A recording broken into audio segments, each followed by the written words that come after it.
نحمده ونصلي على رسوله الكريم اما بعد فاعوذ بالله من الشيطان الرجيم بسم الله الرحمن الرحيم وإلى الأرض كيف سطحت فذكر إنما أنت مذكر لست عليهم بمسيطر إلا من تولى وكفر فيعذبه الله العذاب الأكبر إن إلينا إيابهم ثم إن علينا حسابهم صدق الله العظيم اللهم ربنا حاسبنا حسابا يسيرا آمین یا رب العالمین۔ اب آئیے کہ پہلے ہم سورۃ الاعلیٰ کا بقیہ حصہ مکمل کر لیں۔ جو تمہیدی باتیں میں نے کل عرض کی تھی ان میں سے میں کسی کا بھی اعادہ نہیں کر رہا، صرف پہلی 7 آیات جو ہم پڑھ چکے ہیں ان کا رواں ترجمہ ان احتمالات کے ساتھ کہ جو ان کے مفہوم کے ضمن میں مفسرین کے مابین موجود ہیں۔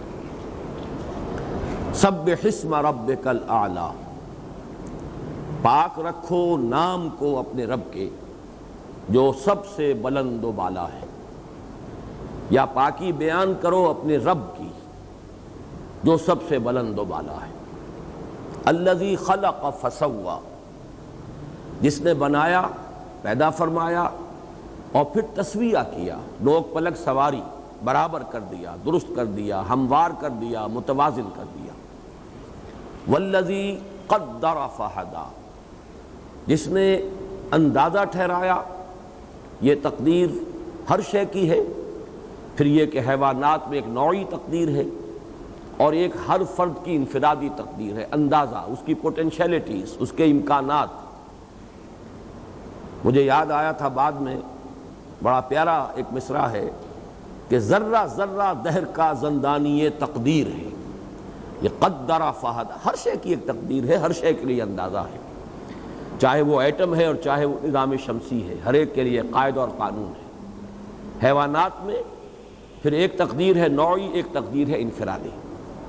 والذی اخرج المرعى، اور وہ کہ جس نے نکالا سبزہ، چارہ، تمہارے لیے خوراک کی چیزیں، فجعلہ غثاء احوا، پھر کر دیا اس کو ایک تعبیر کے اعتبار سے کوڑا کرکٹ، سیاہ رنگ کا کوڑا کرکٹ، اور دوسری تعبیر جس کو میں نے راجح قرار دیا وہ کہ جس نے نکالا چارہ سبزہ اور پھر کر دیا اس کو نہایت گتھا ہوا، گنجان اور سبز کاہی، یعنی ایسی سبزی جس میں کہ شدت کی وجہ سے سیاہی کی کیفیت پیدا ہو جائے، جس کے لیے کہ امام فرا کے الفاظ تھے جو میں کل آپ کو سنانا بھول گیا کہ الاسود لشدت خضرتہ، ایک سیاہی وہ ہوتی ہے کہ جو سبز رنگ کی شدت کی وجہ سے پیدا ہو جاتی ہے، وہ احوا ہے۔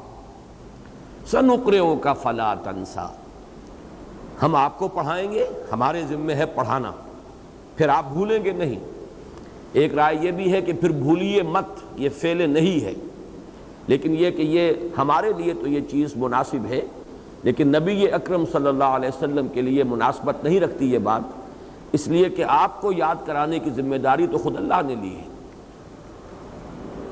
لا تحرک بہ لسانک لتعجل بہ ان علینا جمعہ وقرآنہ، آپ کے سینہ مبارک میں اس کو جمع کر دینا ہمارے ذمہ، تو ہم پڑھائیں گے آپ کو، لیکن یہ کہ آپ بھولیں گے نہیں، اس کا کوئی اندیشہ نہ رکھیے۔ الا ما شاء اللہ، سوائے اس کے جو اللہ چاہے۔ جیسے کہ میں نے کل عرض کیا، زیادہ اس میں گمان جو میرے نزدیک راجح ہے وہ یہ کہ یہ محض اللہ کی قدرت اور مشیت کی شان مطلق کو ظاہر کرنے کے لیے ہے۔ اس سے لازم نہیں آتا کہ کوئی حصہ ایسا بھی ہوگا جو اللہ نے حضور صلی اللہ علیہ وسلم کو بھلوا دیا ہو یا جو آپ کو یاد نہ رہا ہو۔ دوسری تعبیر یہ کہ اس سے مراد ہے نسخ، اور نسخ کی 3 اعتبارات سے میں بیان کر چکا ہوں۔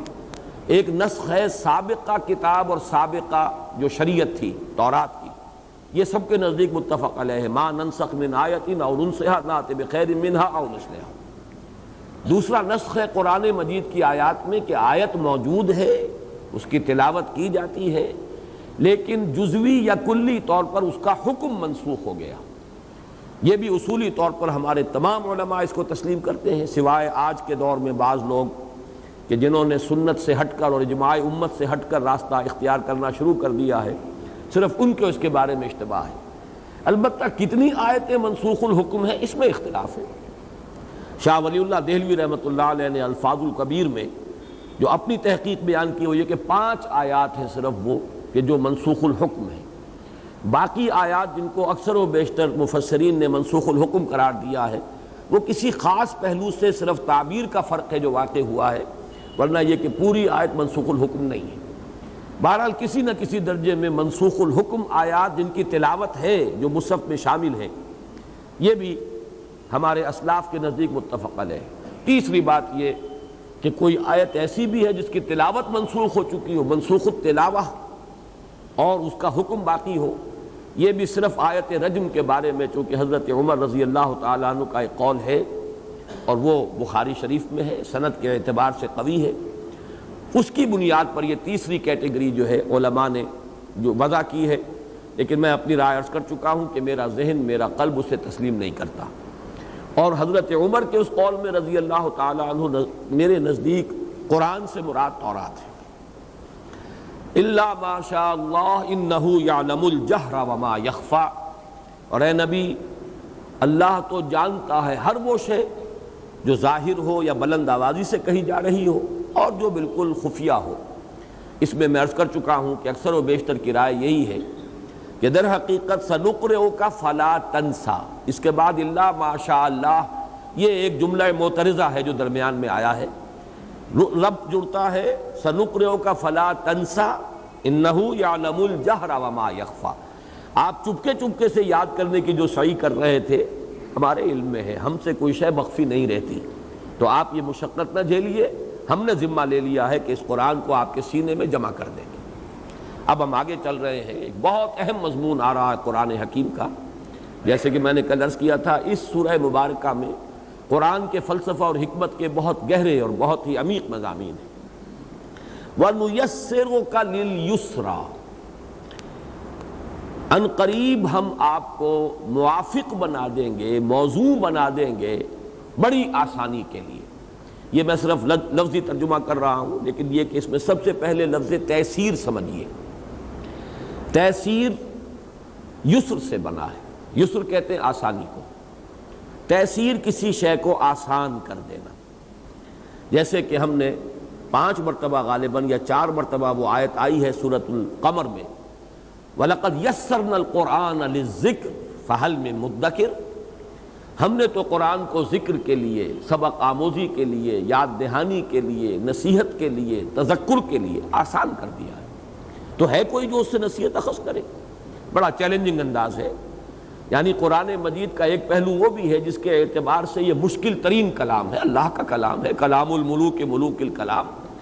اب اس کی گہرائی کو ناپنا کسی انسان کے لیے ممکن نہیں ہے، فیتھم لیس جس کو کہا جاتا ہے، اس کی کوئی طے ہے ہی نہیں، لا متناہی، نا پیدا کنار، لیکن ایک اعتبار سے یہ بہت آسان کتاب ہے کہ جو شخص نصیحت اخذ کرنا چاہے، نیت میں فطور نہ ہو، طالب ہدایت ہو، تو یہ اس کی ہدایت اور اس کی رہنمائی، اس کے اندر جو نصیحت اور سبق آموزی ہے وہ گویا کہ اس کی سطح پر موجود ہے۔ جس کی مثال میں دیا کرتا ہوں کہ جیسے ابھی ہوا تھا خلیج کی جنگ کے دوران کہ بہت سا تیل جو ہے بہہ کر اور پانی سمندر کی سطح کے اوپر اس کی ایک تہہ جم گئی، تو اب یہ تیل اوپر ہے، نیچے سمندر کی گہرائی جو ہے وہ میلوں اس کی گہرائی ہے، تو یوں سمجھیے قرآن ایک ایسی کتاب ہے کہ اس کی گہرائی تو ہے میلوں نیچے، بلکہ یہ کہ اس کی کوئی تہہ ہے ہی نہیں، لا متناہی، لیکن اس کا جو اصل سبق ہے، جو اصل ہدایت ہے، وہ اس تیل کے مانند کے جو سطح سمندر کے اوپر تیر رہا ہے، تو اس کی اصل تعلیم، اصل ذکر جو اس کے اندر مضمر ہے وہ بالکل سامنے ہے۔ بہرحال یہ اس وقت وضاحت کر رہا تھا لفظ تیسیر، آسان کر دینا۔ اس میں ایک تو آپ یوں سمجھیے کہ ہر انسان کا اپنا تجربہ بھی ہوتا ہے، کوئی کام آپ کرنے کا ارادہ رکھیں، شروع میں وہ بڑا بھاری معلوم ہوتا ہے، بہت مشکل ہے، قدم بڑھا لیں معلوم ہوتا ہے کچھ آسانی ہو گئی، کچھ آگے چلیں گے معلوم ہوگا اور آسان ہو گیا۔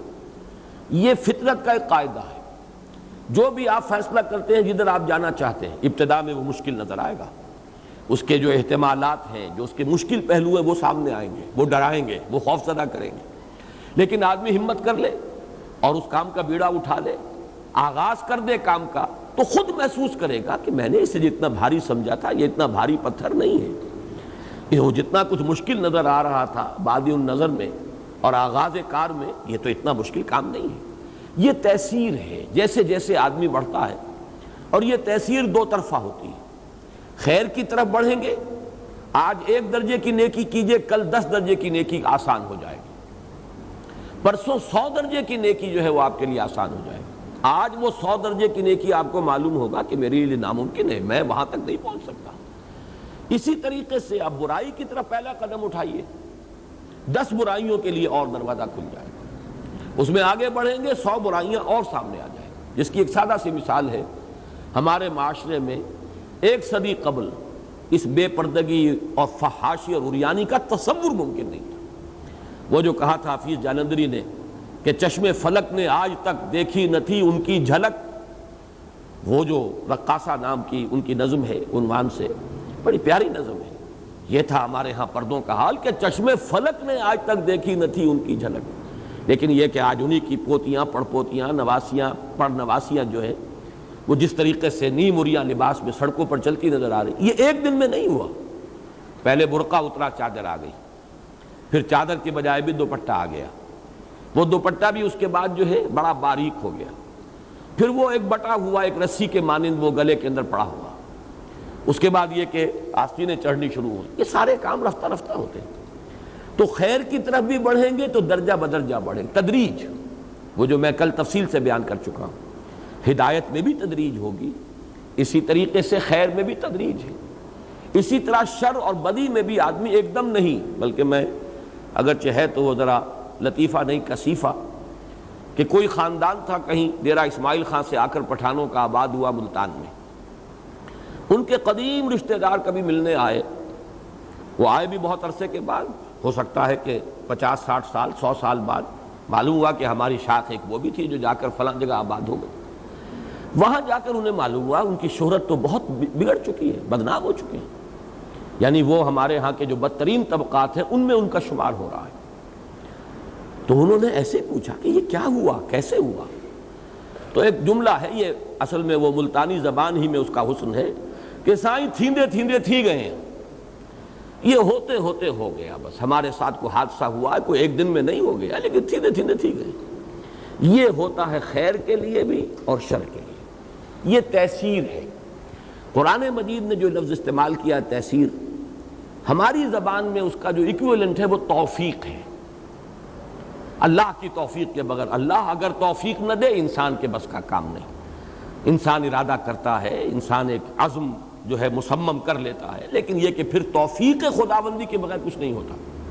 جیسے کہ ہم یہ دیکھ چکے ہیں جبر و قدر کی بحث میں کہ ایک انسان ارادہ کرتا ہے فعل کا اور عمل کا، لیکن یہ کہ وہ خود اس فعل کی تخلیق پر قادر نہیں ہے۔ واللہ خلقکم وما تعملون، اللہ ہی نے تمہیں بھی پیدا فرمایا، تمہارے اعمال کا خالق بھی وہی ہے، تم کاسب ہو اپنے فعل کے، کمائی کر رہے ہو نیکی کی یا بدی کی، باقی وہ فعل وجود میں نہیں آئے گا، اس لیے کہ یہ پورا کارخانہ قدرت اللہ تعالیٰ کے ہیئت اقتدار میں ہے، اس کے قبضہ قدرت میں ہے، پتہ تک جنبش نہیں کر سکتا اگر اس کا اذن نہ ہو، بغیر اذن رب کوئی حرکت نہیں ہو سکتی، پتہ تک نہیں ہل سکتا۔ تو معلوم یہ ہوا کہ اذن رب، اب اذن رب کی ایک مثبت شکل بنتی ہے توفیق۔ اب توفیق کے لفظ پر بھی ذرا غور کیجئے، جیسے تیسیر یسر سے بنا ہے، توفیق جو ہے وفق یا وفق، واو فا قاف، اسی سے ایک اور لفظ بنا ہے موافقت، ہم آہنگی۔ اللہ تعالی ہمارے اندر، ہمارے مزاج میں، ہمارے باطن میں اس فعل کے لیے ہم آہنگی پیدا کر دیتا ہے۔ ہم نے ارادہ کیا، لیکن اب ہمارا مزاج، ہماری باطنی کیفیت جب اس کے ساتھ موافقت کرے گی اور جب اس کے ساتھ ہم آہنگی پیدا ہو جائے گی باطنی طور پر، تب ہم وہ فعل کر سکیں گے۔ تو توفیق اس سے، موافقت سے، اسی طرح یسر سے تیسیر، اور یہ گویا کہ قانون خداوندی ہے۔ اسی میں جو منفی پہلو ہے، اسی کی انتہا وہ ہے کہ آپ نے بدی کا ارادہ کیا، اللہ نے اجازت دے دی، اذن ہے، بلکہ توفیق بھی دے دی، آپ کے باطن کو بھی بدل دیا، اسی کے موافق کر دیا۔ اسی کو کہتا ہے اللہ تعالیٰ سورہ صف میں فلما زاغوا ازاغ اللہ قلوبہم، جب وہ ٹیڑھے ہو گئے اللہ نے ان کے دلوں کو بھی ٹیڑھا کر دیا، جاؤ جدھر جانا چاہتے ہو، نولہ ما تولی ونصلہ جہنم، اب ہم حوالے کرتے ہیں اسے اسی کے جس کا کہ اس نے خود ارادہ کر لیا، جاؤ دفع ہو جاؤ، جو کرنا ہے کرو۔ پھر اس کے مزاج کی بھی ہم آہنگی ہو جاتی ہے اسی کے مطابق، اس کے بعد وہ اور بدی میں، ضلالت میں، گمراہی میں، شر میں بڑھتا ہے، اور اس کے اندر جو ہے اسی کے ساتھ موافقت پیدا ہوتی چلی جا رہی ہے، تاں کہ اس کا ایک آخری مقام وہ ہے جسے کہتا ہے اللہ تعالیٰ ختم قلوب۔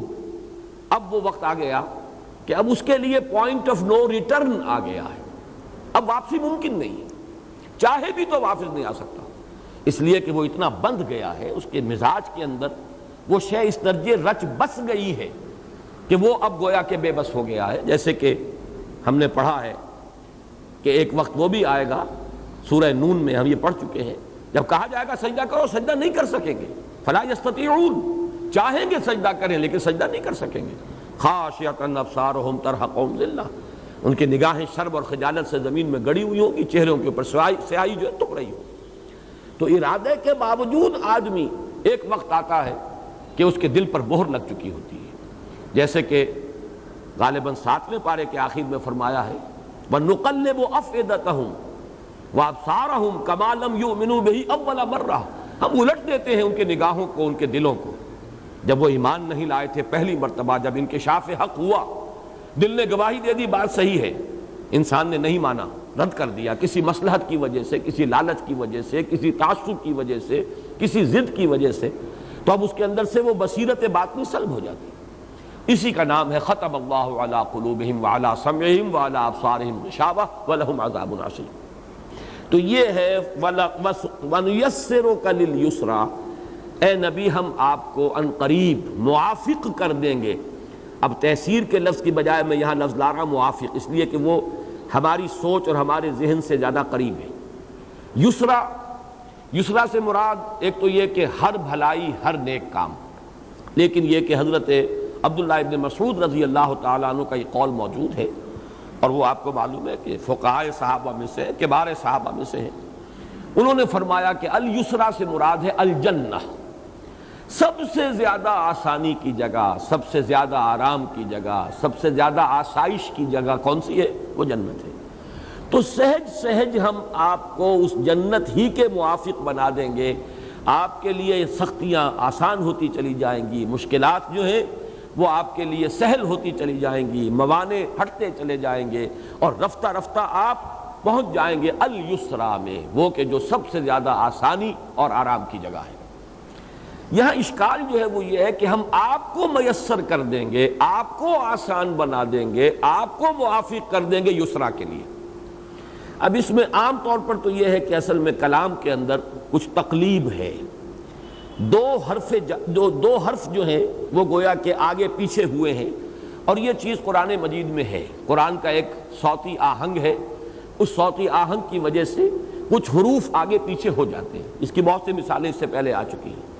اصل میں عبارت یہ ہے وَنُيَسِّرُ لَكَ الْيُسْرَىٰ، یہ لام جو لگا ہوا حرف جار یسرا کے ساتھ، اور کاف ہے یہ مفعول ہے، ضمیر مفعولی ہے، تو یوں اگر پڑھا جائے وہ لام پہلے لایا جائے نُيَسِّرُ لَكَ الْيُسْرَىٰ، ہم آپ کے لیے میسر کر دیں گے، آسان کر دیں گے وہ بڑی آسانی، یعنی ہر مشکل سہل ہو جائے گی، ہر موانع جو ہے راستے کے وہ دور ہو جائیں گے، اور آسان کر دیں گے اس آسانی کو، یعنی جو اس وقت بڑی بھاری نظر آ رہی ہے، یہ ذمہ داریاں اس کی بڑی کٹھن نظر آ رہی ہیں، بہت ثقیل محسوس ہو رہی ہے، ان قریب ہم ان سب کو آپ کے لیے آسان کر دیں گے۔ یہ تو اکثر مفسرین نے اس کی یہ توجیہ کی ہے کہ یہاں کاف اور لام جو ہے یہ در حقیقت آگے پیچھے ہوئے ہیں، اصل کیا ہے؟ وَنُيَسِّرُ لَكَ الْيُسْرَىٰ، ان قریب ہم آپ کے لیے آسان بنا دیں گے بڑی آسانی کو۔ لیکن امام رازی رحمۃ اللہ علیہ نے اس کی ایک توجیہ کی ہے، اور انہوں نے بڑے انشراح کے ساتھ کہا ہے، اور اس میں خاصا ادعا کا پہلو بھی ہے، اللہ تعالیٰ کی حمد کرتے ہوئے بیان کرتے ہیں کہ اللہ تعالیٰ نے یہ نکتہ مجھ پر کھولا ہے۔ وہ چونکہ فلسفی ہے، منطقی ہے، اس اعتبار سے وہ ذرا اس پہلو سے کلام اللہ پر غور کرتے ہیں، انہوں نے یوں بیان کیا اس کو کہ ہر فعل جب تک کہ اس کا صدور نہیں ہو جاتا اس وقت تک احتمال باطن میں فاعل کے برابر ہوتا ہے، کروں نہ کروں، رجحان کرنے کی طرف اور رکاوٹ اس کے کرنے سے جب تک یہ مساوی رہتی ہے، یا جب تک کہ رکاوٹ غالب رہتی ہے کرنے کے رجحان پر، وہ کام آپ نہیں کر سکتے۔ کام آپ کرتے ہیں اس وقت جب کہ آپ کا رجحان کرنے کا غالب ہو جائے۔ گویا کہ تبدیلی اولاً انسان کے اندر آتی ہے، اس کے اپنے رجحان میں، اپنے میلان میں۔ ہر شخص تول رہا ہوتا ہے، ہر لمحہ ہم جو ہے ایک دو راہے پر کھڑے ہیں، یہ کروں یا نہ کروں، یہ کروں یا وہ کروں، اس کو اختیار کروں یا ترک کر دوں، اختیار کروں یا نہ کروں۔ اب کرنے کے لیے بھی آپ کے اندر ایک میلان ہے، رجحان ہے، نہ کرنے کے لیے بھی کچھ دلیل ہے، وہ کہیں نفس دے رہا ہے آپ کا، یا نہ برائی سے آپ کی روح روک رہی ہے، آپ کا دل روک رہا ہے، آپ کا ضمیر نفس لوامہ روک رہا ہے۔ یہ اندر جب تک ایسا رہے گا کہ نہ کرنے کا غلبہ رہے کرنے کے ارادے پر، یا جب تک مساوی بھی ہو تو آپ عمل نہیں کر سکتے۔ یہ تو جب اندر کی کیفیت تبدیل ہو جائے، اندر انقلاب آ جائے۔ اب مجھے اس سے وہ اقبال کا شعر یاد آیا، چوں بجاں در رفت جہاں دیگر شود، جہاں چوں دیگر شد جہاں دیگر شود۔ جب یہ قرآن کسی کے باطن میں اتر جاتا ہے تو اندر انقلاب آ جاتا ہے، اب اندر اس کی کیفیت بدل گئی۔ پہلے اسے زندگی عزیز ترین نظر آتی تھی، اب موت اس سے کہیں زیادہ خوش آئند ہے۔ نشان مرد مومن باتو گویم جو مر گایت تبسم بر لب اوست۔ تو یہ تبدیلی تو اندر کی ہے نا، تو آپ کو ہم موافق کر دیں گے، آپ کے اندر وہ کیفیت پیدا کر دیں گے کہ کوئی مشکل محسوس ہی نہیں ہوگی۔ یہ در حقیقت وہ چیز آسان نہیں ہو رہی، وہ فعل آسان نہیں ہو رہا، وہ شے آسان نہیں ہو رہی، آسانی پیدا ہو رہی ہے انسان کے اپنے باطن میں، اس کی اپنی باطنی کیفیات میں، اس کے اپنے میلانات اور رجحانات کے مابین جو کوئی ایک تقابل ہو رہا تھا کرنے نہ کرنے کا، اس میں فیصلہ کن ایک ارادہ پیدا ہوتا ہے، کرنا ہے، اور پھر انسان وہ کام کر گزرتا ہے۔ تو اصل میں یہ امام راضی کا کہنا یہ ہے کہ یہی ترکیب صحیح ہے۔ وَنُيَسِّرُكَ، ہم آپ کو کے اندر ایسی سازگاری پیدا فرما دیں گے۔ یہ مضمون خاص طور پر جا کر سورۃ الانشراح میں آئے گا کہ در حقیقت یہ باطنی کیفیت جو ہے آپ کی یہ بدل جائے گی۔ شروع میں تبلیغ آپ کو بھاری نظر آئی، کیوں نظر آئی؟ ایک تو ہم یہ سمجھتے ہیں کہ تبلیغ میں لوگوں کی طرف سے مخالفت تھی، کسی نے تانا جو ہے وہ آپ پر کوئی چست کر دیا، کوئی فقرہ چست کر دیا، کسی نے پاگل کہہ دیا، کسی نے مجنون کہہ دیا، اب یہ گھران گزرتا تھا۔ لیکن یہ ظاہری بات ہے، ایک باطنی کیفیت بھی تھی کہ انسان یہ چاہتا ہے وہ کہ جس واقعتاً جس کی لو اللہ کے ساتھ لگ گئی ہو، کہ میں تو تنہائی میں بیٹھا ہوا اپنے رب ہی کے ساتھ اپنا ذہنی اور قلبی رشتہ استوار کیے رکھوں، جی چاہتا ہے پھر وہی فرصت کے رات دن بیٹھے رہے تصور جانا کیے ہوئے۔ اس سے ہٹنا، جس کو ہمارے صوفیہ نے کہا ہے سیر عن اللہ الی اللہ، یہ تین مراحل بیان کیے ہیں۔ ایک تو انسان اللہ کی طرف بڑھ رہا ہے، یہ سیر الی اللہ ہے، تقرب اللہ کا حاصل کر رہا ہے۔ پھر ایک ہے سیر فی اللہ، اتنا قرب ہو گیا ہے کہ اب اللہ تعالیٰ کی ذات و صفات ہی میں غور و فکر کر رہا ہے انسان، اور اپنے دل کا تار جو ہے اس کے ساتھ جوڑا ہوا ہے، مگن ہے اس میں۔ لیکن اس کے بعد مرحلہ آتا ہے، یہاں تک تو صوفیہ کا معاملہ ہے، لیکن جو نسبت نبوت ہے، نسبت رسالت ہے، اس میں حکم ہوتا ہے اب جاؤ، اذهب الى فرعون انه طغى۔ اب یہاں طور کی بلندیوں پر ہم سے ہم کلامی کا شرف جو بھی تمہیں حاصل ہوا، جو لذت اللہ کے ساتھ مکالمے کی حاصل رہی، اب نکلو اس سے، جاؤ، اب تانے بھی سنو اور تلخ ترین باتیں بھی سنو۔ لیکن یہ کہ تانا اور تلخ ترین بات اس کا بھاری ہونا یہ ایک بات ہے، اور ایک یہ کہ اس میں وہ جو ایک تعلق تھا، اس کی جو شدت تھی، اس میں جو یکسوئی تھی، اس میں جو ایک کیف اور سرور تھا، وہ ختم ہو رہا ہے۔ یہ ہے وہ شے کہ جو سب سے زیادہ بھاری ہے۔ اب یہ باطنی کیفیات ہیں جن کو ہم لوگ اس لیے نہیں سمجھتے، اور اکثر جو لوگ اہل ظاہر ہیں صرف، ان کو یہ تو نظر آتا ہے کہ کسی نے پتھر مار دیا، یہ بڑا سخت ہے، اس کا جھیلنا اور برداشت کرنا۔ انہیں یہ محسوس ہی نہیں ہوتا کہ کیا لطف ہے اللہ کے ساتھ لو لگانے میں، خلوت ہو اور اللہ کا کے ساتھ انسان کا ایک قلبی رابطہ قائم ہو، اس میں کسی بھی شے کی دخل اندازی پھر انسان کو گوارا نہیں ہوتی۔ اسی سے علامہ اقبال نے اپنے ایک لیکچر کا آغاز کیا ہے، اور عبد القدوس گنگوہی رحمۃ اللہ علیہ کے ایک قول کے حوالے سے انہوں نے بیان کیا ہے کہ ایک نسبت ولایت ہے اور ایک نسبت نبوت ہے، ان دونوں میں بڑا فرق ہے۔ نسبت ولایت جو ہے اس کے حوالے سے شیخ عبد القدوس گنگوہی رحمۃ اللہ علیہ کا قول، محمد عربی بالائے آسماں رفت و باز آمد، بخدا اگر من رفت میں باز نہ آمد میں۔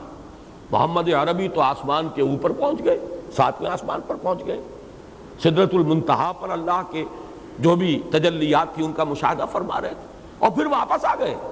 خدا کی قسم اگر کبھی میں پہنچ جاؤں تو کبھی واپس نہیں آؤں۔ اب یہ ہے وہ نسبت ولایت، وہ تو اسی میں مگن ہو جاتا ہے، وہی سرور وہی کیف، اس کو چھوڑنے کے لیے تیار نہیں۔ جبکہ نبی کا کام ہے، یہ نسبت تبلیغ ہے، نسبت دعوت ہے، یہ نسبت نبوت و رسالت ہے، یہ اس سے بلند ہے، لیکن یہ کہ شاخ گزرنے والی بات ہے۔ کہاں وہ تنہائی اور خلوت اور راز و نیاز اور مناجات اور وہ انائے کبیر کا کہ سامنے انائے صغیر کا آ جانا، کہاں یہ ہے کہ لوگوں در در کے ٹھوکریں کھانا، فقرے سننا، پھر یہ کہ وہ بھی کیفیت جو ہے وہ تو برقرار نہیں رہتی۔ یہاں پر در حقیقت اس کی طرف اشارہ ہے، اس لیے کہ یہ مضمون جیسا کہ میں نے عرض کیا ہے یہ ذرا کھلے گا آگے چل کر، یہ سورۃ اللیل میں فَسَنُيَسِّرُهُ لِلْيُسْرَى اور اس کے مقابل میں فَسَنُيَسِّرُهُ لِلْعُسْرَى، لیکن پھر آگے چل کر سورۃ الانشراح میں آئے گا اِنَّ مَعَ الْعُسْرِ يُسْرًا اِنَّ مَعَ الْعُسْرِ يُسْرًا۔ اے نبی یہ بات جان لے، سختی کے ساتھ ہی آسانی ہے۔ شروع میں سخت نظر آئے گا کوئی معاملہ، شاخ گزرے گا، پھر اس کے اندر آسانی پیدا ہو جائے گی۔ اسی کی ایک مثال میں نے بارہا دی ہے، یہ ایک واقعہ ہے غزوہ بدر کا، حضرت معاذ اور حضرت معوذ رضی اللہ تعالی عنہما، یہ دو ٹین ایجرز تھے، انصاری تھے صحابی، ٹین ایجرز۔ ان دونوں نے غزوہ بدر میں حضرت عبد الرحمن ابن عوف سے پوچھا رضی اللہ تعالی عنہ کہ چچا ہم نے سنا ہے ابو جہل ہے کوئی قریش کا سردار، اور وہ ہمارے نبی کو بہت برا بھلا کہتا تھا اور سلوک بڑا برا کرتا تھا، ہمیں بتائیں، ہم نے عہد کیا ہم اسے قتل کریں۔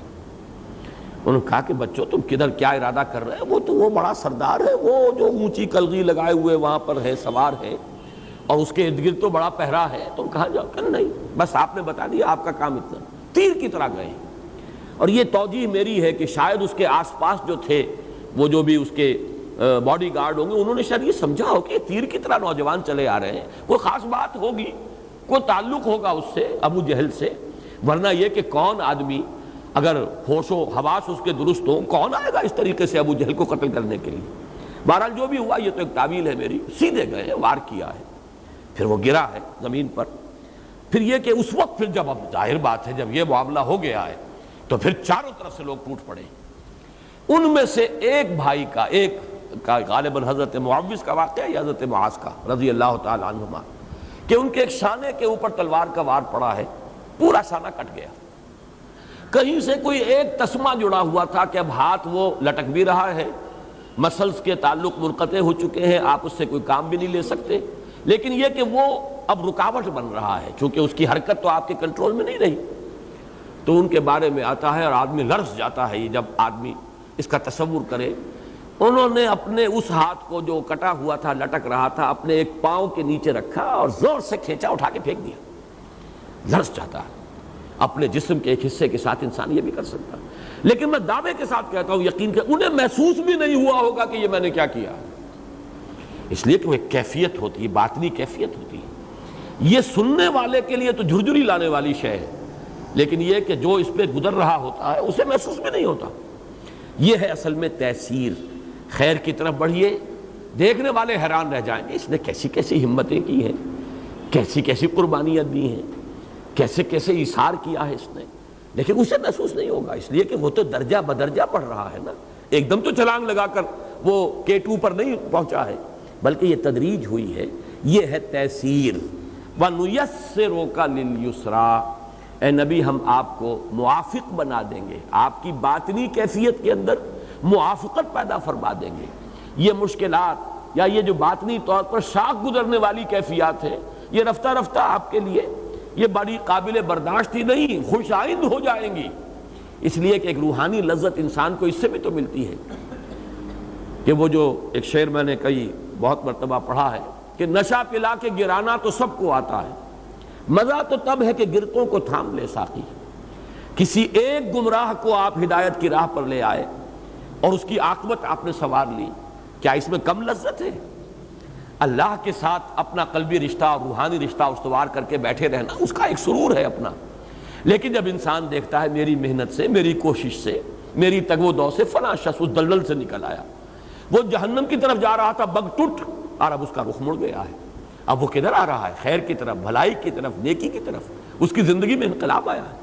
اس سے جو باطنی مسرت ہوتی ہے، اس سے جو روحانی خوشی ہوتی ہے، جیسے کہ حضور نے حضرت علی سے خطاب کر کے فرمایا کہ یا علی لن یہدی اللہ بک رجلا واحدا خیر لک من حمر النعم.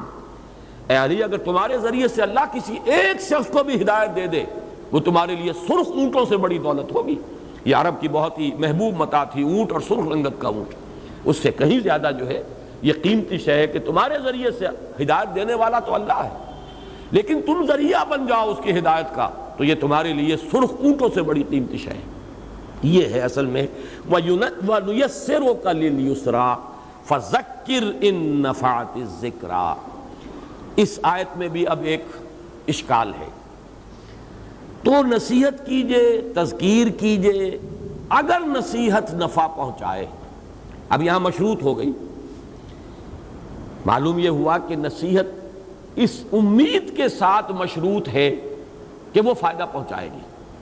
لیکن یہ کہ سوال پیدا ہوتا ہے، اشکال یہ ہے کہ پہلے سے کیسے معلوم ہوگا؟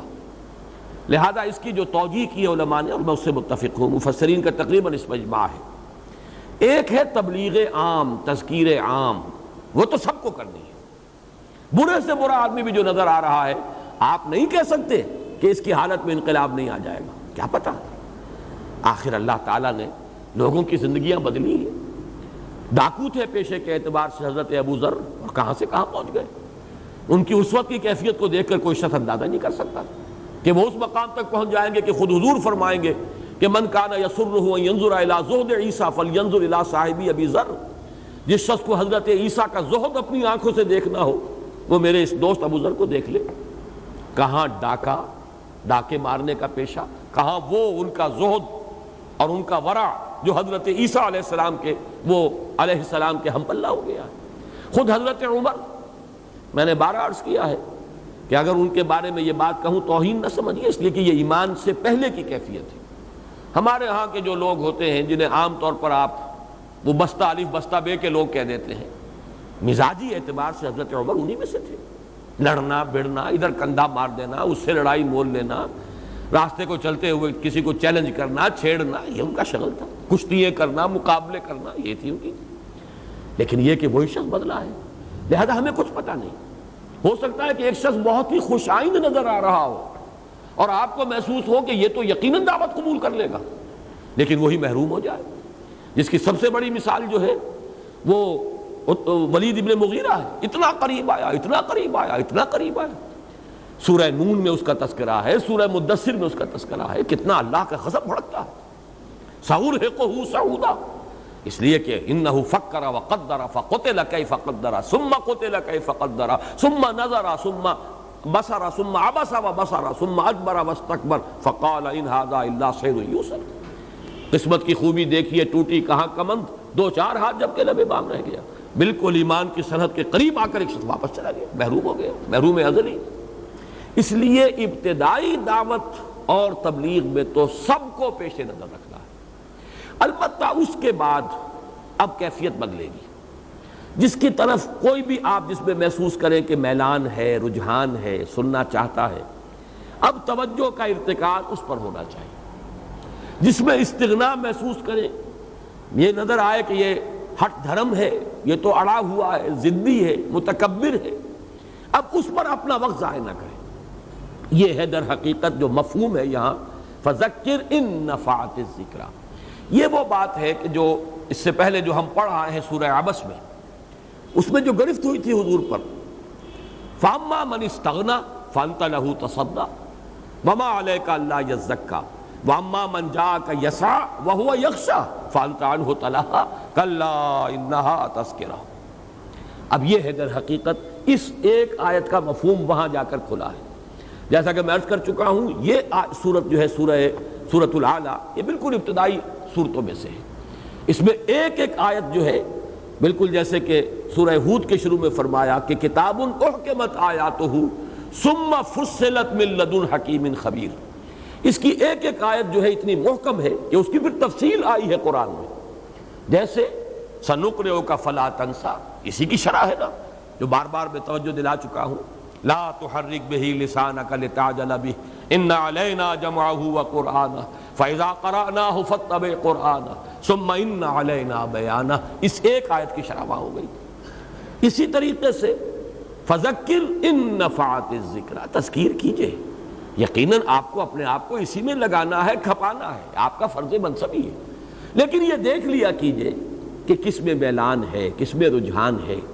ابتداءً تو سب کو دعوت دیجئے، تبلیغ کیجئے، لیکن پھر یہ ہے کہ آپ کا طرز عمل جو ہے وہ اس کے مطابق ہونا چاہیے کہ کس کے اندر وہ رجحان اور میلان ہے، کس کے اندر وہ خشیت الہی موجود ہے، کون واقعتاً چاہتا ہے کہ اس کا وہ تزکیہ حاصل کرے. جیسے کہ سورۃ النازعات میں آیا تھا کہ حضرت موسیٰ علیہ السلام کا قول نقل ہوا هل لک الی ان تزکی واہدیک الی ربک فتخشی، کہ حضرت موسیٰ نے جا کر فرعون سے کہا ہے تمہارا کوئی ارادہ تزکیہ حاصل کرنے کا، تو میں تمہیں راستہ دکھاؤں گا، رہنمائی کروں گا اور تیرے اندر خشیت پیدا ہو جائے گی. لیکن یہ کہ یہ میلان اور رجحان ہی نہ ہو تو پھر کسی بھی سبب سے خام خواہ اپنے آپ کو ایسے لوگوں کے پیچھے ہلکان کرنے کا فائدہ نہیں ہے. اس میں جو چیزیں آ سکتی ہیں سامنے وہ یہ کہ ایک شخص اہم ہے، سیاسی اعتبار سے اس کی اہمیت ہے، مالی اعتبار سے اہمیت ہے، وہ سردار ہے، بڑے لوگوں میں سے ہے. اب یہ ظاہر بات ہے کہ جو بھی ایک عملی تقاضا ہے اس میں کچھ ان کی طرف التفات قدرے زائد ہو جانا یہ بھی بات معقول ہوگی. لیکن اس سے زیادہ اپنے آپ کو ان کے پیچھے ہلکان کرنا یہ در حقیقت نہ صرف یہ کہ نتیجے کے اعتبار سے بھی صحیح نہیں، ان کے اندر اور زوم پیدا ہو جائے گا اور تکبر پیدا ہوگا، اعراض اور بڑھتا چلا جائے گا، وہ اپنی اہمیت اور محسوس کرتے چلے جائیں گے. کوئی خاص ہی بات ہے ہماری، کوئی خاص سرخاب کے پر ہمیں لگے ہوئے ہیں جو محمد ہمارے پیچھے اپنے آپ کو ہلکان کیے ہوئے، تو اس کا کوئی فائدہ نہیں، کاؤنٹر پروڈکٹیو ہے بلکہ. لہذا اس سے رکیے اور سورت پھر اس آیت کی شرح وہ سمجھیے کہ جو سورۃ عبس کے اندر ہم پڑھ چکے ہیں، اما من استغنا فانت لہ تصدی، جو استغنا برت رہا ہے، بے پرواہی کر رہا ہے، سننے کو تیار ہی نہیں، کچھ کسی بات پر غور کرنے کے لیے آمادہ ہی نہیں، تو آپ اس کے در پہ رہتے ہیں. ایسا نہ کیجئے. وَأَمَّا مَنْ جَاءَكَ يَسْعَىٰ وَهُوَ يَخْشَىٰ فَأَنْتَ عَنْهُ تَلَهَّىٰ، اور جو آیا ہے چل کر خود اور اس کے دل میں خشیت ہے اللہ کی، ڈرتا ہے اللہ سے، اس کا دل جو ہے لرزتا ہے اللہ کے ذکر سے، تو اس کی طرف سے آپ استغنا برت رہے ہیں. کلا، نہیں، ایسا نہ کیجئے. یہ گویا کہ شرح ہے اس آیت کی فَذَكِّرْ إِن نَفَعَتِ الذِّكْرَىٰ. اس تذکیر کا اصل مفہوم کیا ہے؟ چونکہ یہ اگلی صورت کے اندر یہ بات زیادہ واضح ہوگی تو اس کو میں ابھی ملتوی کر رہا ہوں. اس پر اگرچہ گفتگویں بارہا ہوئی ہیں، لیکن آج میں چاہتا ہوں کہ جیسے تسبیح کے بارے میں کل میں نے اثر نو وہ چند باتیں جو ہے نوٹ کرا دی، اسی طریقے سے تذکیر کے بارے میں بھی چند باتیں جو ہے وہ نوٹ کرا دوں گا، لیکن یہ سورۃ الغاشیہ کے ضمن میں. سَيَذَّكَّرُ مَن يَخْشَىٰ، ان قریب تذکر حاصل کر لے گا وہ جس کے اندر کوئی خشیت ہے، کوئی نہ کوئی خوف. اب یہ خشیت اور تقوی ان دونوں الفاظ کو ذرا آپ پہچان لیجئے، اس لیے کہ آپ کو معلوم ہے کہ سورہ بقرہ کے بالکل آغاز میں فرمایا ھدی للمتقین. کوئی تقوی ہوگا تو قرآن کی ہدایت سے انسان استفادہ کرے گا. بظاہر تو اعتراض ہوتا ہے جو پہلے ہی متقی ہے اسے اب اور کس ہدایت کی ضرورت ہے. ستیارت پرکاش کے مصنف نے یہ بہت یعنی زور شور کے ساتھ جو اعتراض کیا تھا قرآن پر، اس میں سے یہ بھی تھا 14ویں باب میں.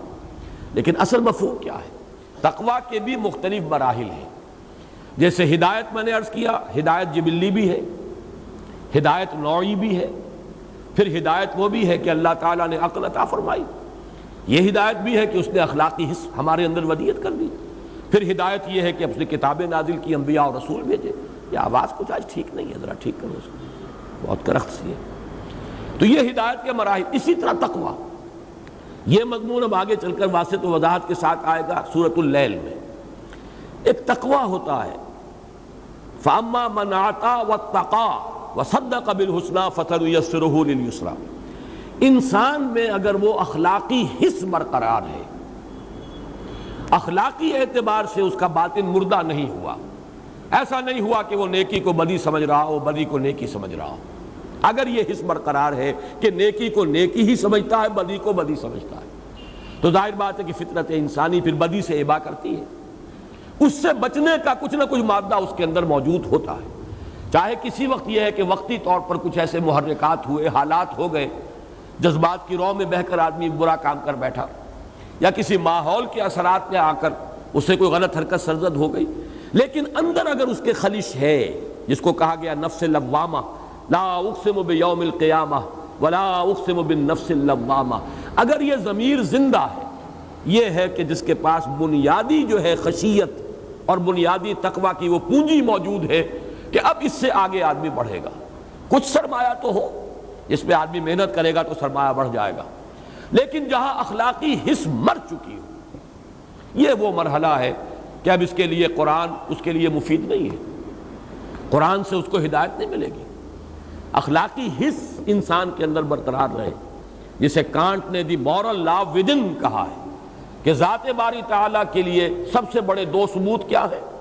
دی سٹاری ہیونز ابو، جس کا ذکر آئے گا سورہ غاشیہ میں، اور اینڈ دی مورل لا ودن، انسان کے اندر ایک اخلاقی قانون ہے، خیر اور شر کے مابین تمیز ہے، جس کی یہ حس بیدار ہے وہ ہے جس میں خشیت بھی ہے، بنیادی خشیت، وہ کم سے کم اس کا سٹارٹنگ کیپٹل موجود ہے، وہ تقویٰ بھی موجود ہے، اب یہ سنورے گا، بڑھے گا، پھلے گا، پھولے گا، اس میں برگ و بار آئیں گے نیکیوں کے، بھلائیوں کے، لیکن جس کی یہ حس مردہ ہو چکی ہو، اے نبی آپ کتنی ہی کوشش کر لیں، جن کے دلوں کے اوپر پردے پڑ چکے ہو، مہر لگ چکی ہو، ظاہر بات ہے کہ وہ اس سے فائدہ نہیں اٹھائیں گے۔ سَيَذَّكَّرُ مَن يَخْشَىٰ، ان قریب نصیحت حاصل کر لے گا، تذکر حاصل کر لے گا وہ جس کے اندر کچھ خشیت ہے، کچھ خوف ہے، کچھ احساس ذمہ داری ہے، کچھ برائی سے بچنے کا جذبہ ہے، کچھ نیکی کا میلان ہے۔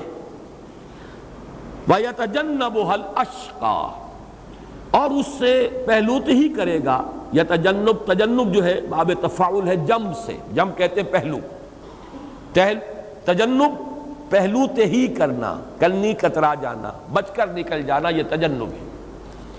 وَيَتَجَنَّبُهَا الْأَشْقَىٰ، اور اس نصیحت سے، اس تذکیر سے پہلوت ہی کرے گا وہ جو نہایت شقی ہے۔ یہاں بھی ایک سوال پیدا ہوتا ہے کہ یہاں شقی کا لفظ نہیں آیا، اشقا کا آیا ہے، سب سے بڑھ کر شقی، یہ کس وجہ سے؟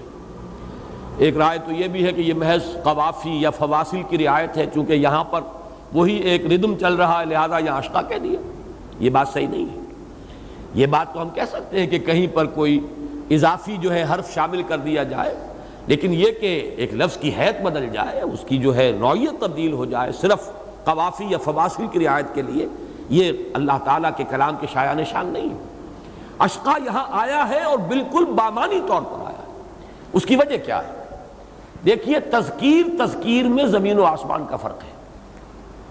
ایک تذکیر وہ ہے جو میں کر رہا ہوں یا آپ میں سے کوئی شخص کرے، ہمارے اپنے دامن پر داغ ہیں، دھبے ہیں، لوگوں کو یہ کہنے کا موقع ہے فزیشن ہیل دائی سیلف، پہلے اپنے آپ کو دیکھو، اپنے دامن کے داغ اور دھبے دیکھو، پھر آ کے ہم سے بات کرنا۔ ہمارے بارے میں 100 شکوک و شبہات لوگوں کے ذہنوں میں آ سکتے ہیں، لیکن ایک تذکیر ہے اللہ کے کسی نبی کی جس کا دامن پاک صاف، جس کی پوری شخصیت، کردار ابو ڈاؤٹ، اور پھر یہ کہ انبیاء کرام میں محمد الرسول اللہ صلی اللہ علیہ وسلم۔ اب آپ کی تذکیر سے پہلوت ہی وہی کرے گا جو اشقا ہے، صرف شقی نہیں۔ یہ در حقیقت بلند ترین افضل التفضیل کا جو صیغہ ہے، وہ کیوں آیا افعل التفضیل؟ کہ آپ کی تذکیر، جیسے کہ سورہ سجدہ کی اس آیت کا میں نے پچھلے دنوں کئی مرتبہ تذکرہ کیا ہے، وَمَنْ أَظْلَمُ مِمَّنْ ذُكِّرَ بِآيَاتِ رَبِّهِ ثُمَّ أَعْرَضَ عَنْهَا إِنَّا مِنَ الْمُجْرِمِينَ مُنْتَقِمُونَ۔ اس سے بڑھ کر ظالم کون ہوگا جسے تذکیر کرائی جا رہی ہو اس کے رب کی آیات کے ذریعے سے۔ ایک تذکیر ہے، وعظ ہے، مثنوی مولانا روم سے آدمی بات کر رہا ہے، یا جو حکایتیں ہیں شیخ سعدی کی اس سے وعظ کہہ رہا ہے، یا کوئی اپنا فلسفہ، اپنی منطق بگاڑ رہا ہے، یہ بھی ٹھیک ہے، اچھی بات ہے، صحیح فلسفہ ہے، صحیح منطق ہے، صحیح حکایات ہیں، اولیاء اللہ کے واقعات ہیں، ان سے بھی تذکیر ہوتی ہے۔ لیکن ایک تذکیر ہے بے آیات رب ہی، اس کے رب کی آیات کے ذریعے سے اسے تذکیر کی جا رہی ہے، ثم اعرض عنہا، پھر بھی وہ اعراض کرے اس سے بڑا ظالم اور کون ہوگا؟ اب یہاں پر بھی تذکیر کرنے والا ایک تو آیات رب کے ذریعے سے تذکیر کرا رہے ہیں محمد صلی اللہ علیہ وسلم، پھر دیکھو مذکر کون ہے، تذکیر کرانے والے کون ہیں، جن کو الصادق الامین کا خطاب خود معاشرے نے دیا، جن کے بارے میں ان کا کٹر دشمن ابو جہل بھی یہ نہیں کہہ سکا کہ انہوں نے کبھی جھوٹ بولا ہے۔ ایک موقع پر ذرا سا آپ نے جا کر کہا ہے، یہ سیرت النبی کا ایک بڑا عجیب واقعہ ہے کہ ایک شخص کے کچھ روپے دینے تھے، کچھ رقم دینی تھی ابو جہل نے، اور نہیں دے رہا تھا، لے تو لال کر رہا تھا، وہ کچھ شخص باہر کا تھا۔ تو لوگ بیٹھے ہوئے تھے جہاں پر یہ دار الندوہ تھا، بہت سے لوگ جو سرداران قریش تھے بیٹھے تھے، اس نے آ کے فریاد کی کہ دیکھیں ابو جہل جو ہے میرے ساتھ زیادتی کر رہا ہے، آپ میری رقم اس سے لے کر دیں۔ انہیں ایک مذاق سوجا، انہوں نے کہا بھائی ہمارے اندر تو جرأت نہیں ہے، ہمت نہیں ہے، ہاں وہ شخص جو ہے وہاں پر اس کی ہے یہ حیثیت اور اہمیت، وہ جا کر اگر کہے گا ابو جہل سے تو ابو جہل انکار نہیں کر سکے گا، حضور کی طرف اشارہ کر دیا۔ اب وہ منتظر تھے کہ تماشا دیکھیں کیا بیتتی ہے آج محمد پر، ابو جہل کیا کرتا ہے محمد کے ساتھ، ہم نے بھیج دیا ہے، وہ تو ایک تماشا دیکھنا چاہ رہے تھے، وہ چلا گیا سیدھا۔ اب ظاہر بات ہے کہ ایک شخص ہے، حاجت مند ہے، محتاج ہے، اس کی ضرورت ہے، مظلوم ہے، اس نے فریاد کی ہے، آ کر مدد چاہیے، یہ شرافت نفس اور مروت کے خلاف ہے یہ کہ حضور انکار کر دیتے۔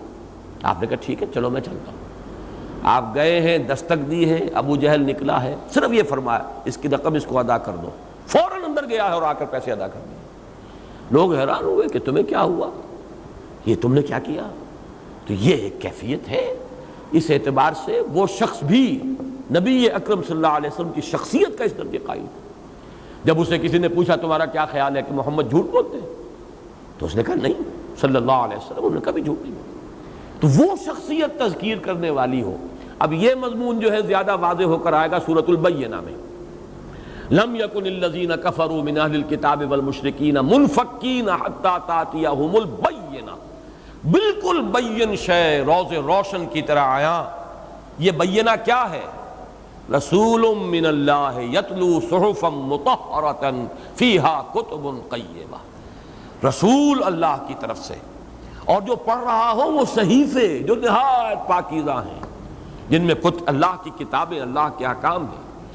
اب یہ دونوں چیزیں جہاں پوری ہو جائیں، تذکیر بذریعہ آیات رب، مذکر عام آدمی نہیں بلکہ خود محمد الرسول اللہ۔ اب جو شخص اعراض کر رہا ہے وہ اشقا سے کم نہیں ہے، وہ یقیناً بامانی لفظ آیا ہے وَسَيُجَنَّبُهَا الْأَشْقَى، نہایت شقی، جو شقی ترین ہوگا وہ پہلو تو ہی کرے گا، الَّذِي يَصْلَى النَّارَ الْكُبْرَى، جو داخل ہو کر رہے گا بڑی آگ میں۔ اب یہاں پر بھی یہ خود بخود بات واضح ہو گئی، نار الکبریٰ کیوں کہا؟ یہ بھی صرف کوئی یہ قوافی یا فواصل کی رعایت سے نہیں ہے، اگلی صورت میں بھی آ رہا ہے عذاب الاکبر۔ کیوں؟ سب سے زیادہ سخت عذاب کے مستحق یہی لوگ ہیں۔ آج کا ایک عام مسلمان، فاسق و فاجر مسلمان، نہ اسے تبلیغ کی گئی، نہ تلقین کی گئی، نہ تعلیم دی گئی، وہ کٹی عمر ہوٹلوں میں مرے ہسپتال جا کر، نہ انہیں بچپن میں پڑھایا گیا، علماء کرام نے انہیں صرف نور اور بشر کے جھگڑے کے اندر لگایا، آمین بالجہر ہے یا نہیں ہے اسی کے اندر الجھایا۔ ظاہر بات ہے کہ ایسے شخص کے لیے کافی عذر ہوگا اللہ کے ہاں جا کر پیش کرنے کے لیے، اور اصل ذمہ داری آئے گی ان پر جن کے ذمہ تھا دین کی حقیقت کو ان کے سامنے بیان کرنا۔ اس سے بھی آگے جائیے، کوئی اسکیموں کہیں رہتا ہے دور دراز کہیں سائبیریا میں، اس نے شاید نام بھی نہ سنا ہو محمد کا صلی اللہ علیہ وسلم۔ اب ظاہر بات ہے اس کی رسپانسبلٹی وہ نہیں ہو سکتی کہ جو ان کی ہے جن تک کہ حضور کا پیغام پہنچا ہے، اور پھر ان میں وہ لوگ کہ جن تک حضور نے بنفس نفیس خود پیغام پہنچایا اور حجت قائم کر دی۔